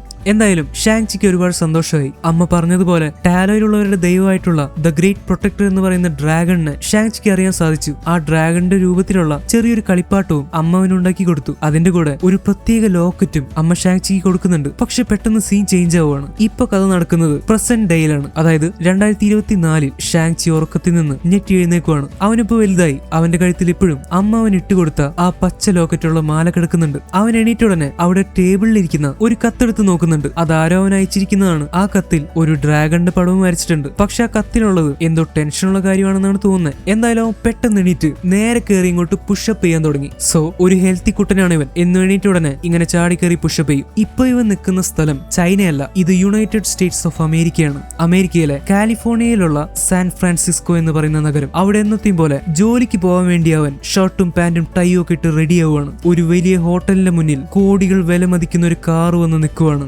അതിൽ നിന്ന് വില പിടിച്ച ഷൂസ് ഇട്ട് ഒരാളങ്ങോട്ട് ഇറങ്ങി. അത് അവനായിരുന്നില്ല, അത് വേറെ ഏതോ ഒരു പണക്കാരനായിരുന്നു. ആ ഹോട്ടലിലേക്ക് വന്നവനാ. ഇവരെ സ്വീകരിക്കലാണ് നമ്മളുടെ ഹീറോയുടെ ജോലി. ഒരു ആഡംബര ഹോട്ടലിലെ വാലറ്റ് പാർക്കിങ്ങിലാണ് നമ്മുടെ ഷാങ് ചിയും അവന്റെ കുറെ നാളായിട്ടുള്ള കൂട്ടുകാരിയായ കെയ്റ്റി ചെന്നും വർക്ക് ചെയ്യുന്നത്. എന്ന് പറഞ്ഞാൽ ഇങ്ങനെ കാറിൽ വരുന്നവരെ സ്വീകരിക്കണം, എന്നിട്ട് അവരുടെ വില പിടിച്ച കാറൊക്കെ കൊണ്ട് ഒരു പ്രശ്നമില്ലാതെ പാർക്ക് ചെയ്യണം, അങ്ങനത്തെ കാര്യങ്ങളൊക്കെ നോക്കണം. ഇതാണ് ഇവരുടെ രണ്ടുപേരുടെയും ജോലി. ഇപ്പൊ നിങ്ങൾക്ക് പല ഡൗട്ടുകളും തോന്നും, ശരിക്കും എപ്പോഴാണ് ഈ കഥ നടക്കുന്നത്? 2023 അയൺമാൻ സ്നാപ്പ് ചെയ്യുന്നത്. ഈ കഥ നടക്കുന്നത് 2024 പിന്നെ ഈ 10 റിങ്സ് എന്ന് പറയുന്നത് നിങ്ങൾ ആദ്യമായിട്ടല്ലല്ലോ കേൾക്കുന്നത്. നന്നായിട്ട് സ്റ്റോറി ഫോളോ ചെയ്യുന്നവരാണെങ്കിൽ നിങ്ങൾ അയൺമാൻ 1ലും 2ലും 3ലും പോലും ഈ 10 റിങ്സ് എന്നും മാൻഡ്രിൻ എന്നും അങ്ങനെ പല കാര്യങ്ങളും കേട്ടിട്ടുണ്ട്. അതൊട്ടും വിട്ടുമാറാത്തൊരു ഡൗട്ടായിരുന്നു. എന്താണ് ഈ 10 റിങ്സ്? അതൊക്കെ വിശദമായിട്ട് പറയാം, പക്ഷെ കഥ മുന്നോട്ട് പോകുന്നതിന്റെ കൂടെ അതിന് സമയമാവുമ്പോൾ പറയാം. ഈ സ്റ്റോറി വലിയ കൺഫ്യൂഷൻ ഒന്നും ഇല്ലെങ്കിലും ഓരോ കൊല്ലങ്ങൾ അങ്ങോട്ടും ഇങ്ങോട്ടും മാറി മാറിയാണ് കഥ കാണിക്കുന്നത്. അതുകൊണ്ട് ഡൗട്ട് വരും, പക്ഷെ ഏറ്റവും അവസാനം എന്തായാലും അതൊക്കെ തീർക്കാം. നിങ്ങൾ കഥയുടെ കൂടെ സഞ്ചരിച്ചാൽ മതി. ഇവർ വർക്ക് ചെയ്യുന്ന ഹോട്ടലിന്റെ പേര് ദി ഹോട്ടൽ ഫെയർമോണ്ട് എന്നാണ്. നമ്മുടെ കെയ്റ്റി ഷാങ്ചിയുടെ ബെസ്റ്റ് ഫ്രണ്ട് ആണ്. അവര് ഹൈസ്കൂൾ തൊട്ട് ഫ്രണ്ട്സാ. ഇപ്പൊ ഒരുമിച്ചാണ് വർക്ക് ചെയ്യുന്നത്. അവളും ചൈനീസ് ആണ്. ഇപ്പൊ അമേരിക്കയിലേക്ക് വന്നെന്നുള്ളൂ. എന്തായാലും അവിടേക്ക് ആ പണക്കാരൻ വന്നിറങ്ങിയ പുതുപുത്തൻ കാറ് കെയ്റ്റി എടുത്ത് ഓടിച്ച് പാർക്ക് ചെയ്യാൻ പോവാണ്. ഹേയ് കേറ്റി, നീ എന്താ ചെയ്യാൻ പോകുന്നത്? ഇത് വില പിടിച്ച കാറാ. നിന്റെ ഓവർ സ്പീഡ് എടുത്ത് എവിടെയെങ്കിലും കൊണ്ട് ഇടിച്ചാ നമുക്ക് ഒടുക്കത്തെ പണി കിട്ടും. അതുകൊണ്ട് ഞാൻ ഓടിച്ചോളാം. കീ ഇങ്ങോട്ട് താ. ആ തുറക്ക് ഡോർ തുറക്ക്. നീ ഒടുക്കത്തെ സ്പീഡാ. എന്റെ ഷോണെ, നീ എന്തായി പറയുന്നത്? ഒടുക്കത്തെ സ്പീഡോ? അതും ഈ ഞാൻ. നീ ധൈര്യമായിട്ട് കയറിക്കോ. ഞാൻ ഈ കാർ ആമ എഴിയുന്ന പോലെ കൊണ്ടുപോകും. ഒരു പ്രശ്നം ഉണ്ടാവില്ല. നിനക്കെന്നെ വിശ്വാസമില്ലേ? മോളെ, നിന്നെ വിശ്വാസമില്ലാത്തോണ്ടല്ല. ഈ കാർ എങ്ങാനും ഇടിച്ചാ നമ്മളുടെ ജോലിയും പോവും. ഈ കാറിന്റെ പൈസയും നമ്മൾ കൊടുക്കേണ്ടി വരും. വീടിന്റെ ആധാരം എടുത്ത് പണയം വെക്കേണ്ടി വരും. അതിനൊക്കെ നിൽക്കണം. എടാ ഷോണെ, നീ ഒന്ന് സമ്മതിക്കടാ. നീ എന്റെ ബെസ്റ്റ് ഫ്രണ്ട് അല്ലേ? ഒന്നില്ലെങ്കിലും 10 കൊല്ലമായില്ലടാ നമ്മൾ ഫ്രണ്ട്സ് ആയിട്ട്. എനിക്ക് ഈ കാർ ഓടിക്കണമെന്ന് ഭയങ്കര ആഗ്രഹമാടാ. നീ ഉള്ളി കയറ്, ഞാൻ പതുക്കെ ഓടിച്ചോളാം. കെയ്റ്റി അങ്ങനെയൊക്കെ പറഞ്ഞപ്പോ ഷോൺ അതങ്ങോട്ട് സമ്മതിച്ചു. വെയിറ്റ്, ഷോൺ അപ്പൊ ഷാങ്ചി അല്ലേ? ആ, എന്തെങ്കിലും ആവട്ടെ, അതാലോചിക്കാൻ സമയമില്ല.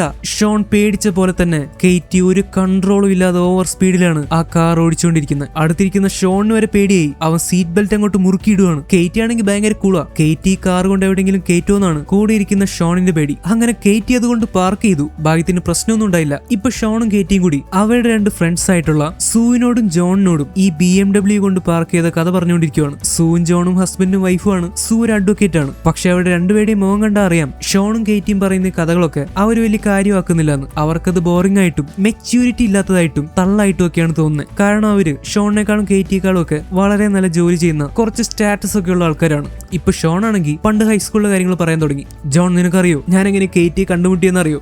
ഞാൻ അമേരിക്കയിൽ വന്നു കഴിഞ്ഞ് സ്കൂളിൽ ജോയിൻ ചെയ്തു. അങ്ങനെ ഹൈസ്കൂളായിട്ട് ഞാൻ ആദ്യമായിട്ട് കെയ്റ്റി കണ്ടപ്പോ അങ്ങനെ മൈൻഡ് ഒന്നും ചെയ്തില്ല. പക്ഷെ കുറെ തലതെറിച്ചവന്മാര് എന്നെ റാഗ് ചെയ്യാൻ നോക്കാറുണ്ട്. വെറുതെ എന്നെ ചൊറിയാൻ വരുവരത്തന്മാര്. ഞാനാണെങ്കിൽ അമേരിക്കയിൽ വന്നിട്ട് അധികം നാളുമായിട്ടില്ലായിരുന്നു. എനിക്ക് ഇംഗ്ലീഷ് മര്യാദയ്ക്ക് അറിയില്ലായിരുന്നു. ഒരു ദിവസം ലഞ്ച് കഴിക്കാൻ പോയ സമയത്ത് എന്റെ ഇരട്ടി വലിപ്പമുള്ള ഒരുത്തൻ എന്നെ ചൊറിയാൻ വേണ്ടി വന്നു. എന്നോട് അവൻ ചോദിക്കുക ഓപ്പൺ ഗണ്ണൻ സ്റ്റൈൽ പാടാൻ പറ്റുമെന്ന്. എന്നെ കണ്ടിട്ട് അവൻ കൊറിയക്കാരനാന്ന് വിചാരിച്ചു. ആക്ച്വലി ഞാൻ ചൈനീസാ. ചൈനക്കാരെയും കൊറിയക്കാരെയും കണ്ട തിരിച്ചറിയില്ല എന്ന് എല്ലാവരും പറയുന്നത്. അതെന്താന്ന് എനിക്ക് അറിയാൻ പാടില്ല. ഞാൻ അവന്റെ മുഖത്ത് നോക്കി പറഞ്ഞു, ഞാൻ കൊറിയക്കാരനല്ല, ചൈനീസ് ആടാ പൊട്ടാന്ന്. അപ്പൊ അവന് ദേഷ്യം വന്നു. അവൻ നേരെ എന്നെ പിടിച്ചിടിക്കാൻ വന്നു. എനിക്ക് പേടിയായി. ആ ഷോൺ, ഇനി ഞാൻ പറയാം. അങ്ങനെ ഷോണിനെ ഇടിക്കാൻ വേണ്ടി അവൻ വന്നപ്പോ ഞാൻ പെട്ടെന്ന് ഓടി മുന്നിൽ കയറി. എനിക്കറിയായിരുന്നു ഷോൺ ഒരു പാവാന്ന്. ഷോണിന്റെ വായിൽ വിരലിട്ട് കുത്തിയാൽ പോലും അവൻ കടിക്ക് പോലും ചെയ്യില്ല. അത്രയും പാവവൻ. അങ്ങനെ ഒരു പാവത്തിന് ഇടികൊള്ളുന്നത് എനിക്ക് സഹിക്കാൻ പറ്റിയില്ല. ഞാൻ ഇടയ്ക്ക് കയറി. ആ ഗമണ്ടൻ ഷോണിനെ ഇടിക്കുന്നതിന് മുന്നേ ഞാൻ അവിടെ വെച്ചൊരു പാട്ട് പ്ലേ ചെയ്തു.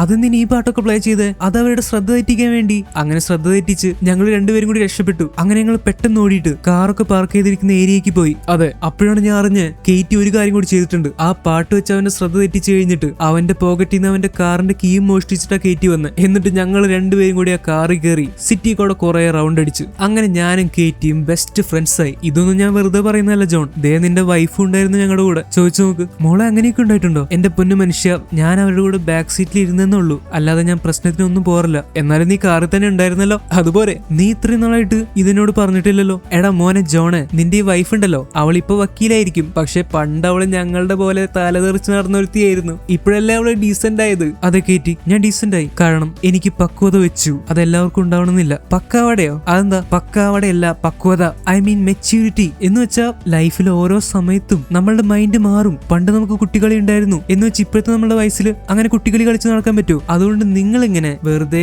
സമയം കളഞ്ഞു നടക്കുന്നതിന് പകരം നിങ്ങളുടെ കഴിവുകളൊക്കെ ഉപയോഗിക്കാൻ നോക്ക്. ഓ പിന്നെ അവള് വലിയ മിച്ചർ വരട്ടി. ഇവള് തമാശ പറയാ. എന്തിനാണ് ഇങ്ങനെയൊക്കെ പറയുന്നത്? ഗൈസ്, ഒന്ന് സീരിയസ് ആവ്. നിങ്ങൾക്ക് എപ്പോഴും എല്ലാം തമാശയാണല്ലോ. 2018 എന്താ ഉണ്ടായെന്ന് അറിയാലോ? ഏതോ ഒരു ഏലിയൻ വന്ന് ജസ്റ്റ് ഒന്ന് കഴിഞ്ഞൊടിച്ചുള്ളൂ. ഭൂമിയിൽ നിന്ന് പകുതി ആൾക്കാരെ മാഞ്ഞു പോയത്. നിങ്ങൾ രണ്ടുപേരും മാഞ്ഞു പോയിട്ടില്ലായിരുന്നല്ലോ. പക്ഷെ ഏത് നിമിഷവും എന്തും സംഭവിക്കാവുന്ന ഒരു ജീവിതം നമ്മുടെ. ഒരു ചെറിയ ജീവിതം. അതിങ്ങനെ കുട്ടികളി കളിച്ച് നടക്കല്ലേ. കെയ്റ്റിയുടെ കയ്യിൽ നല്ലൊരു ഡിഗ്രി ഉണ്ട്. ഷോണിന് 4-5 ലാംഗ്വേജ് സംസാരിക്കും. സംസാരിക്കാൻ അറിയാം, എന്നിട്ടാണോ നിങ്ങൾ രണ്ടുപേരും ഇങ്ങനെ പാർക്കിംഗ് എന്ന് പറഞ്ഞ് നടക്കുന്നത്? അത് ചെയ്തിട്ട് എന്ത് കിട്ടാനാ? വെറുതെ സമയം കളയാനായിട്ട്. നിങ്ങൾ മോശക്കാരല്ലാന്ന് എനിക്കറിയാം, നിങ്ങൾക്ക് ഒരുപാട് കഴിവുകളുണ്ട്, അറിവുണ്ട്, പഠിപ്പില്ലേ? അപ്പൊ അതിനനുസരിച്ചുള്ള വല്ല ജോലി നോക്കിക്കൂടെ? എന്തിനാ ജീവിതം ഇങ്ങനെ വേസ്റ്റ് ആക്കുന്നത്? ഓ മൈ ഗോഡ്, നീ ഞങ്ങളെ ഉപദേശിക്കുകയാണോ? എടി നിനക്കറിയോ, വീട്ടിലിരിക്കുമ്പോ എന്റെ അമ്മ ഇങ്ങനെയൊക്കെ പറയാറ്, അത് സഹിക്കാൻ പറ്റാത്തതുകൊണ്ട് കുറച്ച് സമയം നിങ്ങളുടെ കൂടെ സ്പെൻഡ് ചെയ്യാൻ വന്നേ. അപ്പൊ അവളുടെ വക ഒരു ഉപദേശം നിന്റെ കെട്ടിയനോട് പറയടി ഉപദേശം. മതി ഷോൺ, ഇനി ഒരു നിമിഷം പോലും ഇവിടെ ഇരിക്കണ്ട. ഇവളവളുടെ പക്കാവടിയും മിച്ചറുമായിട്ട് ഉണ്ടാക്കിയിരിക്കട്ടെ, പിന്നെ ബില്ല് അത് നിങ്ങൾ കൊടുത്തേക്ക്. അങ്ങനെ പറഞ്ഞ് കേറ്റിയും ഷോൺ അവിടെ നിന്ന് ഇറങ്ങുവാണ്. സോ കാര്യം നിങ്ങൾക്ക് മനസ്സിലായല്ലോ, ഇവർ രണ്ടുപേരും ഈ പാർക്കിംഗ് ജോലി ചെയ്യുന്നത് കൊണ്ട് ഫ്രണ്ട്സിനെ വരെ വലിയ വിലയൊന്നുമില്ല. കേറ്റിക്കാണെങ്കിൽ അങ്ങോട്ട് ദേഷ്യം വന്നു. നീ കേട്ടോ ഷോൺ അവന്മാര് പറയുന്നത്, നമ്മൾക്ക് പക്വതയില്ലാന്ന്. നിനക്ക് തോന്നുന്നുണ്ടോ നമുക്ക് പക്വതയില്ലാന്ന്? എടാ, നമ്മൾ രണ്ടുപേരും ഇഷ്ടപ്പെട്ട ജോലിയല്ലേ ചെയ്യുന്നത്. എനിക്ക് കാർ ഓടിക്കാൻ അറിഞ്ഞൂടെ? ഈ ഡ്രൈവ് ചെയ്യുന്നതും പാർക്ക് ചെയ്യുന്നതും ഈസിയാണെന്നാണ് അവളുടെ വിചാരം. ഒരു ദിവസം അവളോട് ഒന്ന് ചെയ്തു നോക്കാൻ പറയണം, അപ്പോൾ അവൾക്ക് മനസ്സിലാവും. ഗ്രൗണ്ടിൽ മര്യാദയ്ക്ക് ഒരു 8 എടുക്കാൻ പോലും അവൾക്ക് പറ്റില്ല. എന്നിട്ട് അവൾ എന്നെ കുറ്റം പറയുന്നത്. നീ പറയുന്നത് ശരിയാ കേറ്റി, അവള് വക്കീലായിരിക്കും, പക്ഷെ പാർക്കിങ്ങിന്റെ ബുദ്ധിമുട്ടൊന്നും അവൾക്കറിയില്ല. അല്ലെങ്കിൽ അവൾ ഇങ്ങനെ പറയൂ, ഇപ്പൊ ഞാൻ ചെയ്യുന്നത് എന്താ ചെറിയ ജോലിയാ? ഹോട്ടലിലേക്ക് വരുന്ന ആളുകളെ സ്വീകരിക്കണം, നന്നായിട്ട് അവരോട് സംസാരിക്കണം, ഇതൊക്കെ ഈസിയാന്നാണ് അവളുടെ വിചാരം. പിന്നെ നമുക്ക് പക്വതയില്ല എന്നാണല്ലോ അവൾ പറയുന്നത്. നാളെ നമുക്ക് ജോലി എപ്പോഴാ? രാവിലെ തന്നെയല്ലേ? അപ്പൊ ഇന്ന് നേരത്തെ ഉറങ്ങണം. അതുകൊണ്ട് നമുക്ക് കുറച്ച് പക്വതയുള്ള ആൾക്കാരെ പോലെ നേരത്തെ പോയി ഉറങ്ങിയാലോ? യെസ് ഷോൺ, നമ്മൾ മെച്യൂരിറ്റി ഉള്ളവരാ, അത് തെളിയിച്ചേ പറ്റൂ. ഇപ്പൊ തന്നെ പോയി ഉറങ്ങാം. അവരങ്ങനെയൊക്കെ പ്ലാൻ ഇട്ടെങ്കിലും അവര് പോയി ഉറങ്ങിയില്ല. അവര് നേരെ ക്ലബിലേക്കാണ് പോകുന്നത്. അവിടെ കേറ്റിയും ഷോണും കൂടി അവർക്ക് ഇഷ്ടപ്പെട്ട പാട്ട് വെച്ച് നന്നായിട്ട് അടിച്ചു പൊളിക്കാൻ തുടങ്ങി. കട്ടിറുമ്പിന് കല്യാണം, കട്ടിറുമ്പിന് കല്യാണം, കുട്ടുകുത്തണ ചെമ്മാനം, പട്ട് പുത്തിയ ചപ്പാത്തി, ചപ്പാത്തി അല്ല. എന്നിട്ട് അവിടെ തന്നെ തളർന്ന് കിടന്നങ്ങോട്ട് ഉറങ്ങി. അപ്പൊ ഇങ്ങനെയൊക്കെയാണ് നമ്മുടെ ഷോണിന്റെയും കേറ്റിയുടെയും ലൈഫ് പോകുന്നത്. ഇവര് ലവേഴ്സ് ഒന്നും അല്ല കേട്ടോ, ബെസ്റ്റികളും അല്ല, ബെസ്റ്റ് ഫ്രണ്ട്സ് ആണ്. അങ്ങനെ അടുത്ത ദിവസം രാവിലെ ജോലിക്ക് പോകുന്നതിന് മുന്നേ ഷോൺ കേറ്റി വിളിക്കാൻ വേണ്ടി വരുവാണ് അവളുടെ വീട്ടിലേക്ക്. ഒരു ചൈനീസ് ഫാമിലിയാണ് കേറ്റിയുടെ. എന്തായാലും ഷോൺ വന്നപ്പോ തന്നെ കേറ്റിയുടെ അമ്മ വന്ന് കഥക് തുറക്കുന്നുണ്ട്. കേറ്റി ഇപ്പോഴും ഉറക്കത്തിൽ നിന്ന് എഴുന്നേറ്റിട്ടില്ല. ഇന്നലത്തെ ഹാങ് ഓവർ ഇപ്പോഴും മാറിയിട്ടുണ്ടാവില്ല. എന്തായാലും കാപ്പി കുടിക്കാൻ ഇരിക്കാൻ പറയുന്നു. പക്ഷെ വാവ്, നമ്മൾ വിചാരിച്ച പോലെയല്ല. കേറ്റി മിനിറ്റുകൾക്കുള്ളിൽ റെഡിയായി. കുളിക്കുന്നുണ്ടാവോ? അമ്മ കേറ്റിയുടെ അനിയനോട് അച്ഛന്റെ കടയിൽ പോയി അങ്ങനെ സഹായിക്കാൻ പറയുന്നുണ്ട്. പക്ഷെ അനിയന് വേർപ്പിന്റെ അസുഖം ഉണ്ടെന്ന് പറഞ്ഞ് അവൻ അതിൽ നിന്ന് ഒഴിഞ്ഞു മാറി. എന്താ അമ്മ പറയുന്നത്? ദേ ഈ ഷോണിനോട് പറ. എന്ന് രാവിലെ നമ്മൾ കഴിച്ചുകൊണ്ടിരിക്കുമ്പോ കയറി വരാറുണ്ടല്ലോ, എന്നിട്ട് ഒന്ന് ഫുഡ് അടിച്ചിട്ടല്ലേ പോവാറ്. അപ്പൊ ഷോണിനോട് അച്ഛന്റെ കടയിൽ പോയി സഹായിക്കാൻ പറ. ഡാ ചെറുക്ക, എനിക്ക് ഇതിൽ പ്രശ്നമൊന്നുമില്ല, ഞാൻ വേണമെങ്കിൽ പോയി സഹായിക്കും. കേറ്റിയുടെ അമ്മ ഒന്ന് മൂളിയാ മതി, ഞാൻ റെഡി. അതിന്റെ ആവശ്യമൊന്നുമില്ല ഷോൺ. ഇവൻ അങ്ങനെയെങ്കിലും ഒന്ന് മേലനങ്ങട്ടെന്ന് വിചാരിച്ചിട്ടാ ഞാൻ ഇവനോട് അച്ഛനും പോയി സഹായിക്കാൻ പറഞ്ഞു. അപ്പൊ അവൻ അതിനും വയ്യ, ഫുൾ ടൈം ഗെയിം കളിച്ച് അങ്ങനെ ഇരുന്നോളും. അപ്പോഴാണ് ഷോൺ കേറ്റിയുടെ അമ്മൂമ്മ അവിടെ ഇരിക്കുന്ന കാണുന്നത്. ഹായ് അമ്മൂമ്മേ, എത്ര നാളുണ്ട്? ഐ മീൻ എന്തൊക്കെയുണ്ട്? അവിടെ ഇരിക്കല്ലേ ഷോൺ, അവിടെ അപ്പൂപ്പൻ ഇരിക്കുന്നുണ്ട്. അപ്പൂപ്പൻ മരിച്ചില്ലേ? ഓ, അപ്പൂപ്പന്റെ ആത്മാവ് ഇരിക്കുന്നുണ്ടാവല്ലേ? കുഴപ്പമില്ല, ഞാൻ മാറിയിരിക്കാം. സോറി അമ്മൂമ്മേ. അപ്പൂപ്പന്റെ ആത്മാവിന് വേണ്ടി വർഷത്തിൽ ഒരിക്കൽ ഇങ്ങനെ ചെയ്യാറുണ്ട്. അദ്ദേഹത്തിന് ഇഷ്ടപ്പെട്ട വിഭവങ്ങളൊക്കെ ഇങ്ങനെ ഒരുക്കി വെക്കും. എന്നിട്ട് അപ്പൂപ്പനതൊക്കെ പരലോകത്തേക്ക് എടുത്തുകൊണ്ട് പോയി കഴിക്കുവോ? അങ്ങയുടെ അവിടെയുള്ള ഫ്രണ്ട്സിനൊക്കെ കൊടുക്കായിരിക്കും അല്ലേ? എടാ കൊച്ചനെ, നിന്റെ പൈസക്ക് അല്ലല്ലോ, മിണ്ടാതിരുന്ന് മുണങ്ങ്. അമ്മൂമ്മ വിഷമിക്കണ്ട, അവൻ ചുമ്മാ പറഞ്ഞല്ലേ. എന്തായാലും അപ്പൂപ്പന്റെ ആത്മാവിന് സന്തോഷാവട്ടെ. കണ്ടില്ലേ, ഷോണിന് വിവരമുണ്ട്. കഴിഞ്ഞ കൊല്ലം ഇതേ ദിവസം, അതായത് അപ്പൂപ്പൻ മരിച്ച ദിവസം, അങ്ങയുടെ കല്ലറയുടെ മുമ്പിൽ ഞാൻ ഒരു കുപ്പി ബിയർ വെച്ചിരുന്നു. അടുത്ത ദിവസം രാവിലെ ചെന്ന് നോക്കിയപ്പോ ആ ബിയറിന്റെ കുപ്പി കാണാനില്ല. അതെ അതെ, അപ്പൂപ്പൻ ബിയർ അടിച്ച പാമ്പായി പരലോകത്തേക്കുള്ള വഴി തെറ്റിയിട്ടുണ്ടാവും. നിങ്ങൾ കുട്ടികൾക്ക് ഇതൊക്കെ തമാശയായിട്ട് തോന്നും, പക്ഷെ ഇതൊക്കെ ശരിക്കും കോമഡിയാ. എന്റെ അമ്മൂമ്മ മരിച്ചുപോയ അപ്പൂപ്പനെ പറ്റി ചിന്തിച്ചിരിക്കാതെ സ്വന്തം ലൈഫ് അടിച്ചു പൊളിച്ച് ചില്ലേ എന്നെ ഷോണിനെ കണ്ടില്ലേ? അത് തന്നെയല്ല അപ്പൂപ്പനെ ആഗ്രഹിക്കുക. എന്താ അമ്മൂമ്മ ഇങ്ങനെ? ഇല്ല കേറ്റി, അങ്ങനെ മരിച്ചുപോയവരെ മറന്നിട്ട് ജീവിക്കുന്നത് അമേരിക്കക്കാർ ചെയ്യുന്നുണ്ടാവും, പക്ഷെ നമ്മൾ അങ്ങനെയാ? ഒരിക്കലും അല്ല. പിന്നെ ഷോൺ, ഞാൻ കേറ്റിയോട് കുറച്ചു നാളായിട്ട് പറയുന്നുണ്ട്, പുതിയ വല്ല നല്ല ജോലിക്ക് അപ്ലൈ ചെയ്യാൻ. അവൾക്ക് ആ ഒരു വിചാരവും ഇല്ല. നീ അവളോടൊന്ന് പറ, എപ്പോഴും ഈ പാർക്കിംഗ് ചെയ്തുകൊണ്ട് നടന്നാൽ മതിയോ? പക്ഷെ കേറ്റിക്ക് അവളിപ്പോ ചെയ്യുന്ന ജോലി ഭയങ്കര ഇഷ്ടമാണെന്ന് പറയുന്നത്. എനിക്ക് മാത്രമല്ല, എനിക്ക് ഷോണിനും ഭയങ്കര ഇഷ്ടമായി ജോലി. കേറ്റി, നിന്നെ കാർ പാർക്ക് ചെയ്യാനാണോ ഇത്രയും പഠിപ്പിച്ചത്? അതിനു വേണ്ടിയിട്ടാണോ നീ ഡിഗ്രി എടുത്ത്? കുറച്ച് സീരിയസ് ആവും. എന്റെ അമ്മോ, ഇവിടെയും സമാധാനം ഇല്ലല്ലോ. എനിക്ക് മതി, വയറ് നിറഞ്ഞു. ഞങ്ങൾക്ക് പോകാനുള്ള ബസ്സിന്റെ സമയമായി. വാ ഷോൺ, എണീറ്റോ. ഓസിന് പുട്ടടിച്ചത് മതി. ഇനി ഇവിടെ ഇരുന്ന് അമ്മയുടെ വയലുള്ള ബാക്കിയും കൂടി കേൾക്കേണ്ടി വരും. എനിക്ക് വയ്യ, നീ വന്ന് ബസ് പോകാറായി. അമ്മ ഒരു കാര്യം മനസ്സിലാക്കിക്കോ, നമ്മളെല്ലാവരും നമുക്ക് ഇഷ്ടപ്പെട്ട ജോലി ചെയ്യേണ്ടത്. കഷ്ടപ്പെട്ട് ജോലി ചെയ്യരുത്, ഇഷ്ടപ്പെട്ട് ചെയ്യണം. ഇന്നലെ രാത്രി ഞങ്ങൾ അടിച്ച് പൊളിച്ചിട്ടാ വന്ന്, അതുകൊണ്ട് ഞാൻ ഇത്രയും നേരം ഉറങ്ങിയത്. ഞാൻ സന്തോഷിക്കുന്നത് കണ്ടെങ്കിൽ അമ്മയ്ക്ക് സന്തോഷിച്ചൂടെ? എന്തായാലും എന്നെ ഓർത്ത് അമ്മ അപമാനിക്കുന്ന ഒരു ദിവസം വരും, നോക്കിക്കോ. ചേച്ചി, പക്ഷെ എനിക്ക് ചേച്ചി പാർക്കിംഗ് ചെയ്യുന്നതിൽ അഭിമാനമേ ഉള്ളൂ. ചേച്ചി വേറെ വല്ല നല്ല ജോലിക്ക് കയറിയാ ഇവരെന്നോട് ജോലിക്ക് പോകാൻ പറയും. അമ്മ ഫ്രീ ആയിട്ടിരിക്കുമ്പോ ഇവന്റെ വായിൽ 2 ബണ്ണെടുത്ത് കുത്തി കയറ്റിക്കൂടെ? മിണ്ടാതിരുന്ന് കഴിക്കടാ. പിന്നെ നിനക്ക് ലൈഫിൽ രക്ഷപ്പെടണമെങ്കിൽ നീയും കാറിന്റെ ലൈസൻസ് എടുത്തോ. നിനക്ക് പാർക്കിംഗ് ജോലി ഞാൻ വാങ്ങിച്ചു തരാം, എന്നിട്ട് നീ ലൈഫ് അടിച്ച് പൊളിക്ക്. അപ്പൊ ശരി അമ്മമ്മേ, ഇനി പിന്നെ കാണാം. അല്ല മോനെ, നിന്റെയും കേറ്റിയുടെയും കല്യാണം എന്ന് നടത്തണ്ടേ ഈ അമ്മൂമ്മയുടെ ഒരു കാര്യം. അമ്മൂമ്മ ഞങ്ങൾ ബെസ്റ്റ് ഫ്രണ്ട്സാ, വേറെ ഒന്നുമില്ല. ആ ശരി ശരി, ആദ്യം ബെസ്റ്റ് ഫ്രണ്ട്സ്, പിന്നെ ബെസ്റ്റി, പിന്നെ കുട്ടി, എല്ലാം അറിയാടാ എനിക്ക്. എന്തായാലും അമ്മൂമ്മ അങ്ങനെയൊക്കെയാണ് ചിന്തിക്കുന്നതെങ്കിലും ഷോണും കേറ്റിയും നല്ല ഫ്രണ്ട്സ് മാത്രമാണ്. ഇപ്പൊ ഒരു ജോലി സ്ഥലത്തേക്ക് ബസ്സിൽ പോയിക്കൊണ്ടിരിക്കുക. അപ്പൊ മുന്നിലിരിക്കുന്ന ഒരു പെണ്ണിനെ വേണമെങ്കിൽ ലൈൻ അടിച്ചോളാൻ കേറ്റി ഷോണിനോട് പറയുന്നുണ്ട്. ഡാ ഷോണെ, നീ ആ മുന്നിലിരിക്കുന്ന കൊച്ചിനെ കണ്ട? കാണാൻ നല്ല ലുക്കാ, പക്ഷെ നമ്മളെക്കാളൊക്കെ ഹൈ ലെവലാന്ന് തോന്നുന്നത്. നീ വേണമെങ്കിൽ നോക്കിക്കോ. ഓ, അവളുടെ ഒരു ഇരിപ്പ് കണ്ടില്ലേ ബസ്സിൽ, ലാപ്ടോപ്പ് ഒക്കെ പിടിച്ച് വലിയ ആളാന്നാ വിചാരം. ആ, ഞാൻ അസൂയപ്പെട്ട് എന്താ കാര്യം, പഠിക്കേണ്ട സമയത്ത് നന്നായിട്ട് പഠിക്കണമായിരുന്നു. എന്തായാലും എനിക്കിങ്ങനെ ലാപ്ടോപ്പിൽ വർക്ക് ചെയ്യാനൊന്നും ഇഷ്ടമല്ല കേട്ടോ. പക്ഷെ എന്റെ അമ്മയുടെ ആഗ്രഹം ഇതുപോലൊരു സാധനത്തിന് പ്രസവിക്കണം എന്നായിരുന്നു, നല്ല ബുദ്ധിയുള്ള ഒരു കൊച്ചിന്. ഇതൊക്കെ കേട്ടിട്ട് മുന്നിലിരിക്കുന്ന പെൺകുട്ടി തിരിഞ്ഞു നോക്കി. അയ്യോ സോറി മാഡം, എന്റെ ഫ്രണ്ട് എങ്ങനെയാ ഇടയ്ക്ക് കിളി പോയ പോലെ സംസാരിക്കും, ഒന്ന് വിചാരിക്കല്ലേ. പെട്ടെന്നാണ് അവരുടെ മുന്നിലേക്ക് ഒരു ചൈനീസ് ആയിട്ടുള്ള ആള് വരുന്നത്. ആളെ കണ്ടാൽ തന്നെ അറിയാം ഒരു ഗുണ്ടയാണെന്ന്. അയാൾ വന്ന് ഷോണിന്റെയും കേറ്റിയുടെയും മുന്നിലേക്ക് കേറി അങ്ങോട്ട് നിന്നു. എന്താ സാർ, എന്താ ഇവിടെ നിൽക്കുന്നത്? നിന്റെ കഴുത്തി കിടക്കുന്ന പച്ച ലോക്കറ്റ് എനിക്ക് വേണം, അതിങ്ങോട്ട് തന്നേക്ക്. അങ്ങനെയാണെങ്കിൽ ആർക്കും ഒരു പ്രശ്നവും ഉണ്ടാവില്ല. ചേട്ടൻ ആള് മാറിപ്പോയെന്ന് തോന്നുന്നു, ഇതെന്റെ സ്വന്തം മാലയാ, ഇതെന്തിനാ ഞാൻ തനിക്ക് തരുന്നത്? പെട്ടെന്ന് അയാൾ ബലമായിട്ട് ഷോണിന്റെ ലോക്കറ്റ് പിടിച്ച് പൊട്ടിക്കാൻ ശ്രമിക്കുവാണ്. ഹേ, താൻ എന്താ കാണിക്കുന്നത്? എന്താ എനിക്ക് വേണ്ടത്? പെട്ടെന്ന് ആ ചൈനക്കാരന്റെ കൂടെ വന്ന രണ്ടുപേര് ഷോണിന്റെ രണ്ട് കൈയും അനങ്ങാൻ പറ്റാത്ത പോലെ പിടിച്ചു വെക്കുവാണ്. ഡാഡാ, ഇതെന്താ വെള്ളരിക്കപ്പെട്ടണോ? വെറുതെ പ്രശ്നം ഉണ്ടാക്കാൻ നിൽക്കല്ലേ. നിനക്കൊക്കെ എന്ത് പ്രശ്നം ഉണ്ടായിട്ടാണ് നിങ്ങൾ ഷോണിനെ പിടിക്കുന്നത്? അവനൊരു പാവാടാ. വെറുതെ പ്രശ്നം ഉണ്ടാക്കാൻ നിൽക്കരുത്, അത് തന്നെയാ ഞാനും പറയുന്നത്. വെറുതെ പ്രശ്നം ഉണ്ടാക്കാൻ നിൽക്കാതെ ആ ലോക്കറ്റിങ് എടുക്ക്. സത്യമായിട്ട് നിങ്ങൾക്ക് ആള് മാറിപ്പോയതാ, ഞാൻ പ്രശ്നം ഉണ്ടാക്കുന്ന ആളല്ല. എടാ മൊണ്ണകളെ, ആ പാവത്തിനെ എങ്ങനെയാണ് നിങ്ങൾക്ക് ഇടിക്കാൻ തോന്നുന്നത്? എടാ, പച്ചവെള്ളം ചവച്ചു കുടിക്കുന്ന ഒരു പച്ച പാവാടാ അവൻ. നിന്നെ ഒന്നും തിരിച്ച് തൊടാനുള്ള കഴിവ് പോലും ഇല്ലടാ അവന്. വിട്ടേക്കടാ പാവത്തിന്. എടാ, നിന്നോടല്ല ഷോണിനെ വിടാൻ പറഞ്ഞേ.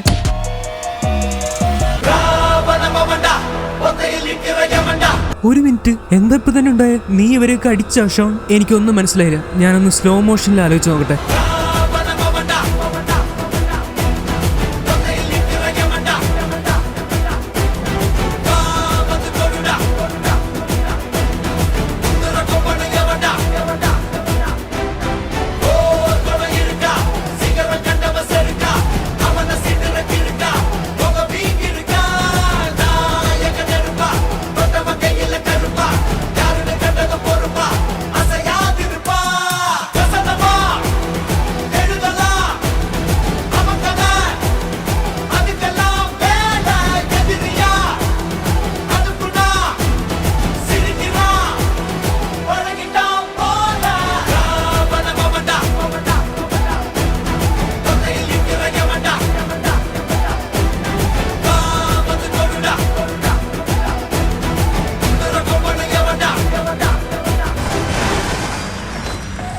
ഷോണിനെ അവർ പിടിച്ചു വെച്ചപ്പോ അവൻ തിരിച്ച് റിയാക്ട് ചെയ്തില്ല. പക്ഷെ ബെസ്റ്റ് ഫ്രണ്ട് ആയിട്ടുള്ള കേറ്റിയെ തൊട്ട് കഴിഞ്ഞപ്പോ ഷോണിന് അങ്ങോട്ട് ദേഷ്യം വന്നു. അവന്റെ ഒരിടിക്ക് മുന്നിൽ നിന്ന ഗുണ്ട 5 അടി പിന്നി തെറിച്ചു വീണു. ഇത് കണ്ടിട്ട് കേറ്റിക്ക് വിശ്വസിക്കാൻ പറ്റുന്നില്ല. അവൾ ഇത്രയും നാള് ഒരു പഞ്ചപാവാണെന്ന് വിചാരിച്ച ഷോണ ഇപ്പൊ നിന്ന് ജാക്കി ചാനെ പോലെ ഇടിക്കുന്നത്. വർഷങ്ങളോളം ട്രെയിൻ ചെയ്ത ഒരു മാർഷൽ ആർട്ടിസ്റ്റിനെ പോലെയാണ് ഷോൺ ഫൈറ്റ് ചെയ്യുന്നത്. എതിരാളികളുടെ ഓരോ ഇടിയിൽ നിന്നും അവൻ പെർഫെക്റ്റ് ആയിട്ട് ഒഴിഞ്ഞു മാറി. ഷോണിന്റെ ഓരോ ഇടിക്കും ഒരു 1.5 പവർ ഉണ്ടായിരുന്നു. ഫൈറ്റിംഗ് അറിയാത്ത ഒരു സാധാരണക്കാരൻ ഒരിക്കലും ഇങ്ങനെ ഫൈറ്റ് ചെയ്യാൻ സാധിക്കില്ല. എന്നാൽ ഇതൊക്കെ കണ്ട് അടുത്തിരിക്കുന്ന ഒരു വ്ളോഗർ അവന്റെ ഫോണിൽ കൂടെ ലൈവ് ഇടുന്നുണ്ട്. അത് കുറെ പേര് കാണുകയും ചെയ്തു. ഗുണ്ടകളിടിക്കുന്ന ഷോണിനാണെങ്കിൽ ഫോണിൽ കൂടെ ഒടുക്കത്തെ സപ്പോർട്ട്. ഡാഡാ, നീ ബ്രൂസ്ലിയുടെ ജാക്കി ചാന്റെ വകയിലുള്ള ആയെങ്കിലാണോ? നീ അതിനോട് പറഞ്ഞില്ലല്ലോ. ശരിക്കും ആരാടാ നീ? സാധാരണ ഗുണ്ടകളെയൊക്കെ തോപ്പിച്ചു കഴിഞ്ഞപ്പോ ഒരു കൈ അറ്റുപോയ ഒരു വലിയ ഗുണ്ട അങ്ങോട്ട് വരുവാണ്. പക്ഷെ അറ്റുപോയ കൈയുടെ സ്ഥാനത്ത് ഇഷ്ടമുള്ളപ്പോ പുറത്തേക്ക് വരുത്താൻ പറ്റുന്ന ഒരു ചൂട് പിടിപ്പിച്ച കത്തിയും അയാൾ ഘടിപ്പിച്ചു വെച്ചിട്ടുണ്ട്. ഇയാളുടെ പേരാണ് റേസർ ഫിസ്റ്റ്, അതായത് കത്തിക്കയ്യൻ. അയാളുടെ കയ്യിൽ നിന്ന് രക്ഷപ്പെടാൻ ഷോൺ ആദ്യം ഒന്ന് ബുദ്ധിമുട്ടിയെങ്കിലും വളരെ അടിപൊളിയായിട്ട് തന്നെ എല്ലാത്തിൽ നിന്നും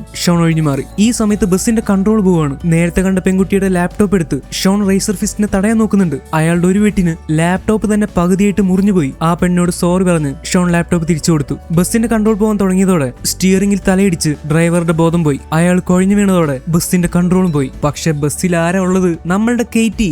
അരുൺ സ്മോക്കിയുടെ ഒരു വീഡിയോ പോലും മുടങ്ങാതെ കേറ്റി കാണാറുണ്ട്. സോ അവളൊരു ഡ്രൈവിംഗ് എക്സ്പെർട്ട് ആണ്. ആദ്യം കേറ്റി പേടിച്ചു നിന്നതുകൊണ്ട് ഷോൺ പോയി വണ്ടി കൺട്രോൾ ചെയ്യുന്നുണ്ട്. പക്ഷെ ചുറ്റി നിൽക്കുന്ന ഗുണ്ടകളും കത്തിക്കൈനും കൂടി ഷോണിനെ അറ്റാക്ക് ചെയ്യാൻ വരുവാണ്. ഈ സമയത്താണ് കേറ്റി കയറി ബസ്സിന്റെ കൺട്രോൾ എടുക്കുന്നത്. പെട്ടെന്ന് ഒരു ഭീകരമായിട്ടുള്ള വളവ് വരുവാണ്. കേറ്റി ഷോണിനോട് വളവ് തിരിക്കുന്നതിന് മുന്നേ പറയുന്നുണ്ട്. സോ ഷോൺ എല്ലാം പ്ലാൻ ചെയ്തു. അവൻ അതിനനുസരിച്ച് ബസ്സിൽ തൂങ്ങിക്കടന്നും ബസ്സിന്റെ മുകളിൽ കയറിയൊക്കെ ഫൈറ്റ് ചെയ്യുന്നുണ്ട്. അപ്പൊ ഷോൺ ഒരു ഐഡിയ തോന്നി. അവൻ കേറ്റിയോട് ഇനി ഞാൻ സിഗ്നൽ തരുന്ന സമയത്ത് വണ്ടി വളത്തോട്ട് ആഞ്ഞു തിരിക്കാൻ പറയുവാണ്. ഗുണ്ടകൾ ഓരോരുത്തരായിട്ട് വീണ്ടും ഷോണിനെ മുന്നിൽ നിരന്നു നിന്നു. ആ സമയത്ത് ഷോൺ ഒരു പോസ് അങ്ങോട്ട് എടുക്കുന്നുണ്ട്. തീർച്ചയായിട്ടും ഷോൺ ഒരു സാധാരണ ആളല്ല. He is a a perfectly trained martial artist. ആയോധന വിദ്യകൾ അഭ്യസിച്ച ഒരു യോദ്ധാവാണ് അവൻ. അല്ലാതെ ഇതുപോലെ ഇടിക്കാനൊന്നും ആരെ കൊണ്ടും പറ്റില്ല. അവന്റെ മുന്നിൽ വന്ന ഓരോ ഗുണ്ടകളായിട്ട് നിലം പൊത്താൻ തുടങ്ങി. പക്ഷെ റേസർ ഫിസ്റ്റിനെ തോൽപ്പിക്കാനാണ് ഇത്തിരി ബുദ്ധിമുട്ട്. അവന്റെ കത്തിമേലുകൊണ്ട് മുറിഞ്ഞങ്ങോട്ട് പോകും. എന്തായാലും ഗുണ്ടകളെ പിടിച്ചു നിർത്തി കഴിഞ്ഞ് ബസ്സിലുള്ള എല്ലാവരോടും ഷോൺ മുന്നിലേക്ക് പോയിക്കോളാൻ പറയുവാണ്. കാരണം ബസ് ഇപ്പോ രണ്ട് ഭാഗമാവാൻ പോവാണ്. ഈ റേസർ ഫിസ്റ്റിന്റെ കയ്യിലെ കത്തി കാരണം ബസ് പകുതിക്ക് വെച്ച് ഏറെക്കുറെ മുറിഞ്ഞുപോയി. എല്ലാവരും മുന്നിലേക്ക് പോയി കഴിഞ്ഞു.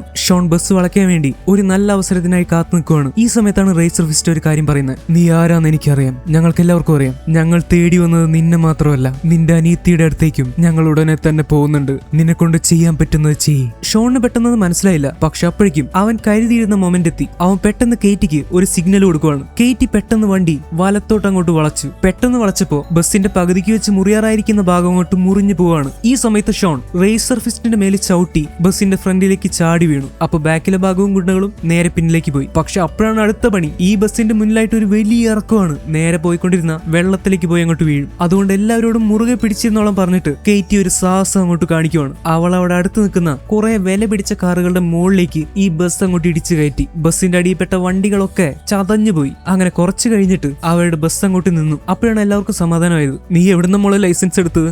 സോറി ചേട്ടാ, കുഴപ്പമില്ല ചേട്ടാ, ഒരു 10 കാറിലേ പോയുള്ളൂ, പേടിക്കണ്ട, ഇൻഷുറൻസ് കിട്ടും. ഇതിപ്പോ കേറ്റിക്കോ ഷോണിനോ ഇതിന്റെ പേരിൽ പൈസയൊന്നും കൊടുക്കേണ്ടി വരില്ല. കാരണം ഒരു പബ്ലിക് ആയിട്ടുള്ള ബസ്സിനെ അല്ലെങ്കിൽ അതിന്റെ ഉള്ളിലുള്ള ആളുകളെ വലിയൊരു അപകടത്തിൽ നിന്ന് രക്ഷിക്കുകയാണ് കേറ്റിയും ഷോണും ചെയ്തത്. സോ ഇവർക്കെതിരെ കേസൊന്നും വരില്ല. കാറുകളുടെ നഷ്ടപരിഹാരമൊക്കെ ഗവൺമെന്റ് കൊടുത്തോളൂ. പക്ഷെ അപ്പോഴാണ് ഷോൺ ഒരു കാര്യം ശ്രദ്ധിക്കുന്നത്. ഗുണ്ടകൾ തിരിച്ചുപോയി. പക്ഷെ അവന്റെ കഴുത്തിൽ കിടന്ന ആ പച്ച നിറമുള്ള ലോക്കറ്റുള്ള മാല അത് റേസർ ഫിസ്റ്റ് പൊട്ടിച്ചെടുത്തു. അയാളുടെ കയ്യിൽ അത് ഇരിക്കുന്നുണ്ട്. ഇനി സമയമില്ലെന്ന് ഷോണിന് മനസ്സിലായി. അവൻ പെട്ടെന്ന് അവന്റെ റൂമിലേക്ക് പോവാണ്. പിന്നാലെ കേറ്റിയും വരുന്നുണ്ട്. അവൾക്കിപ്പോ എണ്ണിയാലൊടുങ്ങാത്ത ഒരുപാട് സംശയങ്ങളുണ്ട്. ഹേയ് ഷോൺ, നീ എന്തെങ്ങനെ സസ്പെൻസ് വെച്ചിട്ട് പോകുന്നത്? എടാ, നീ ഇന്നേ വരെ ഒരാളെ കൈ പൊക്കി ഇടിക്കുന്നത് ഞാൻ കണ്ടിട്ടില്ല. ഇന്ന് എന്താടാ ബസ്സിൽ നടന്നത്? സത്യം പറ, നിന്റെ അച്ഛനാണോ ജാക്കി ചാൻ? എന്താ കാര്യം? നീ ഒന്ന് വായ തുറന്ന് പറ. നീ ഇപ്പൊ തിരക്കിട്ട് എങ്ങോട്ടാ പോകാൻ പോകുന്നത്? കേറ്റി, എനിക്ക് ചൈനയിലേക്ക് പോകണം. അവിടെയുള്ള മക്കാവു എന്ന് പറയുന്ന സ്ഥലത്തേക്ക്. ഇന്ന് വന്നവര് തീർച്ചയായിട്ടും അടുത്തായിട്ട് എന്റെ അനിയത്തിയുടെ അടുത്തേക്ക് പോകുന്നത്. എനിക്ക് എത്രയും പെട്ടെന്ന് പോകണം. അവൾക്ക് എന്തെങ്കിലും സംഭവിക്കുന്നതിന് മുന്നേ എനിക്ക് അവളുടെ അടുത്ത് എത്തണം. എടാ, നിനക്ക് അനിയത്തിയൊക്കെ ഉണ്ടോ? ഇത്രയും നാളായിട്ട് നീ എന്നോട് പറഞ്ഞില്ലല്ലോ. കേറ്റി, ഐ എം റിയലി സോറി. ഇപ്പൊ ഞാൻ എന്തൊക്കെ പറഞ്ഞാലും നിനക്കത് മനസ്സിലാവില്ല. ഞാൻ തിരിച്ചു വന്നിട്ട് എല്ലാം പറഞ്ഞുതരാം, സത്യമായിട്ടും.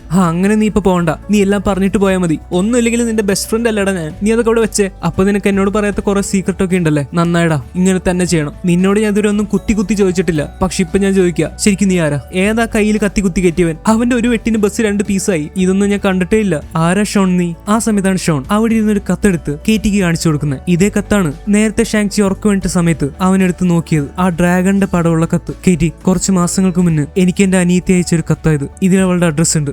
എന്റെ അച്ഛനെ പറ്റി ഞാൻ പറയുന്നില്ല, പക്ഷെ അദ്ദേഹമാണ് ആ ഗുണ്ടകൾ അയച്ചത്. അതൊക്കെ അച്ഛന്റെ ആളുകളാ. അവരെന്റെ അനിയത്തി എന്തെങ്കിലും ചെയ്താ എനിക്ക് സഹിക്കാൻ പറ്റില്ല. ഐ എം സോറി കേറ്റി, എനിക്ക് ഇപ്പൊ തന്നെ പോയേ പറ്റൂ. ഓ ഓക്കെ, ഇപ്പൊ തന്നെ പോക്കോ. ഞാൻ ബാഗൊക്കെ പാക്ക് ചെയ്ത് ഇപ്പൊ വരാം. ബാക്കിയൊക്കെ നമുക്ക് പ്ലെയിനിൽ വെച്ച് സംസാരിക്കാം. ഹേയ് കേറ്റി, നീ എന്താ പറയുന്നേ? നീ എങ്ങോട്ടാ? നീ വന്നാൽ ശരിയാവില്ല. ഹേ ഷോൺ, നീ ഒന്ന് കൂളാവ്. ഞാൻ പറഞ്ഞില്ലേ നമുക്ക് പ്ലെയിനിലിരുന്ന് പതുക്കെ സംസാരിച്ച് അങ്ങോട്ട് പോവാം. മക്കാവിലേക്ക് പോകുമ്പോ അച്ചാറ് വല്ലതും എടുക്കണം. അല്ല, അവിടെ അത് കിട്ടിയില്ലെങ്കിലോ? കുഴപ്പമില്ല, നീ പാക്ക് ചെയ്യ്, ഞാനിപ്പോ വരാം. അങ്ങനെ പറഞ്ഞ് കേറ്റി പോയി. പക്ഷെ ഷോണിന്റെ മുഖത്ത് അത്ര സന്തോഷമൊന്നുമില്ല. ഒരു വലിയ അപകടത്തിലേക്കായിരിക്കാം അവർ പോകുന്നതെന്ന് ഷോണിന് നന്നായിട്ട് അറിയാം. ഷോണിന്റെ ശരിക്കുള്ള പേര് ഷാങ്ചി ആണെന്ന് നിങ്ങൾക്ക് ഇതിനകം മനസ്സിലായി കാണും. പക്ഷെ ഷാങ്ചി എന്തിനാണ് ചൈനയിൽ നിന്ന് അമേരിക്കയിലേക്ക് വന്നത്? എന്തിനാണ് ഷാങ്ചി എന്നുള്ള പേര് മാറ്റി അവൻ ഷോൺ എന്ന് പറയുന്ന പേരിൽ താമസിക്കുന്നത്? അവൻ എന്തിനാണ് കേറ്റിയോടും മറ്റുള്ളവരോടും ശരിക്കുള്ള കാര്യങ്ങൾ മറച്ചു വെച്ചത്? നമ്മൾ കണ്ട കഥയിൽ ഷാങ്ചിയും അവന്റെ അമ്മയായിട്ടുള്ള ഈങ്ലിയും അച്ഛനായിട്ടുള്ള വെൻവുവും വളരെ സന്തോഷത്തോടെയാണ് ജീവിച്ചിരുന്നത്. പിന്നീട് എന്ത് സംഭവിച്ചു? ആരാണ് ഷാങ്ചിയുടെ അനിയത്തി? എന്തിനായിരിക്കും വെൻവു ഷാങ്ചിക്കും അനിയത്തിക്കും നേരെ അയാളുടെ ആളുകളെ അയക്കുന്നത്? ആ 10 റിങ്സ് ഇപ്പൊ എവിടെയാണ്? ഇങ്ങനെ ഒരുപാട് ചോദ്യങ്ങൾ. അതൊക്കെ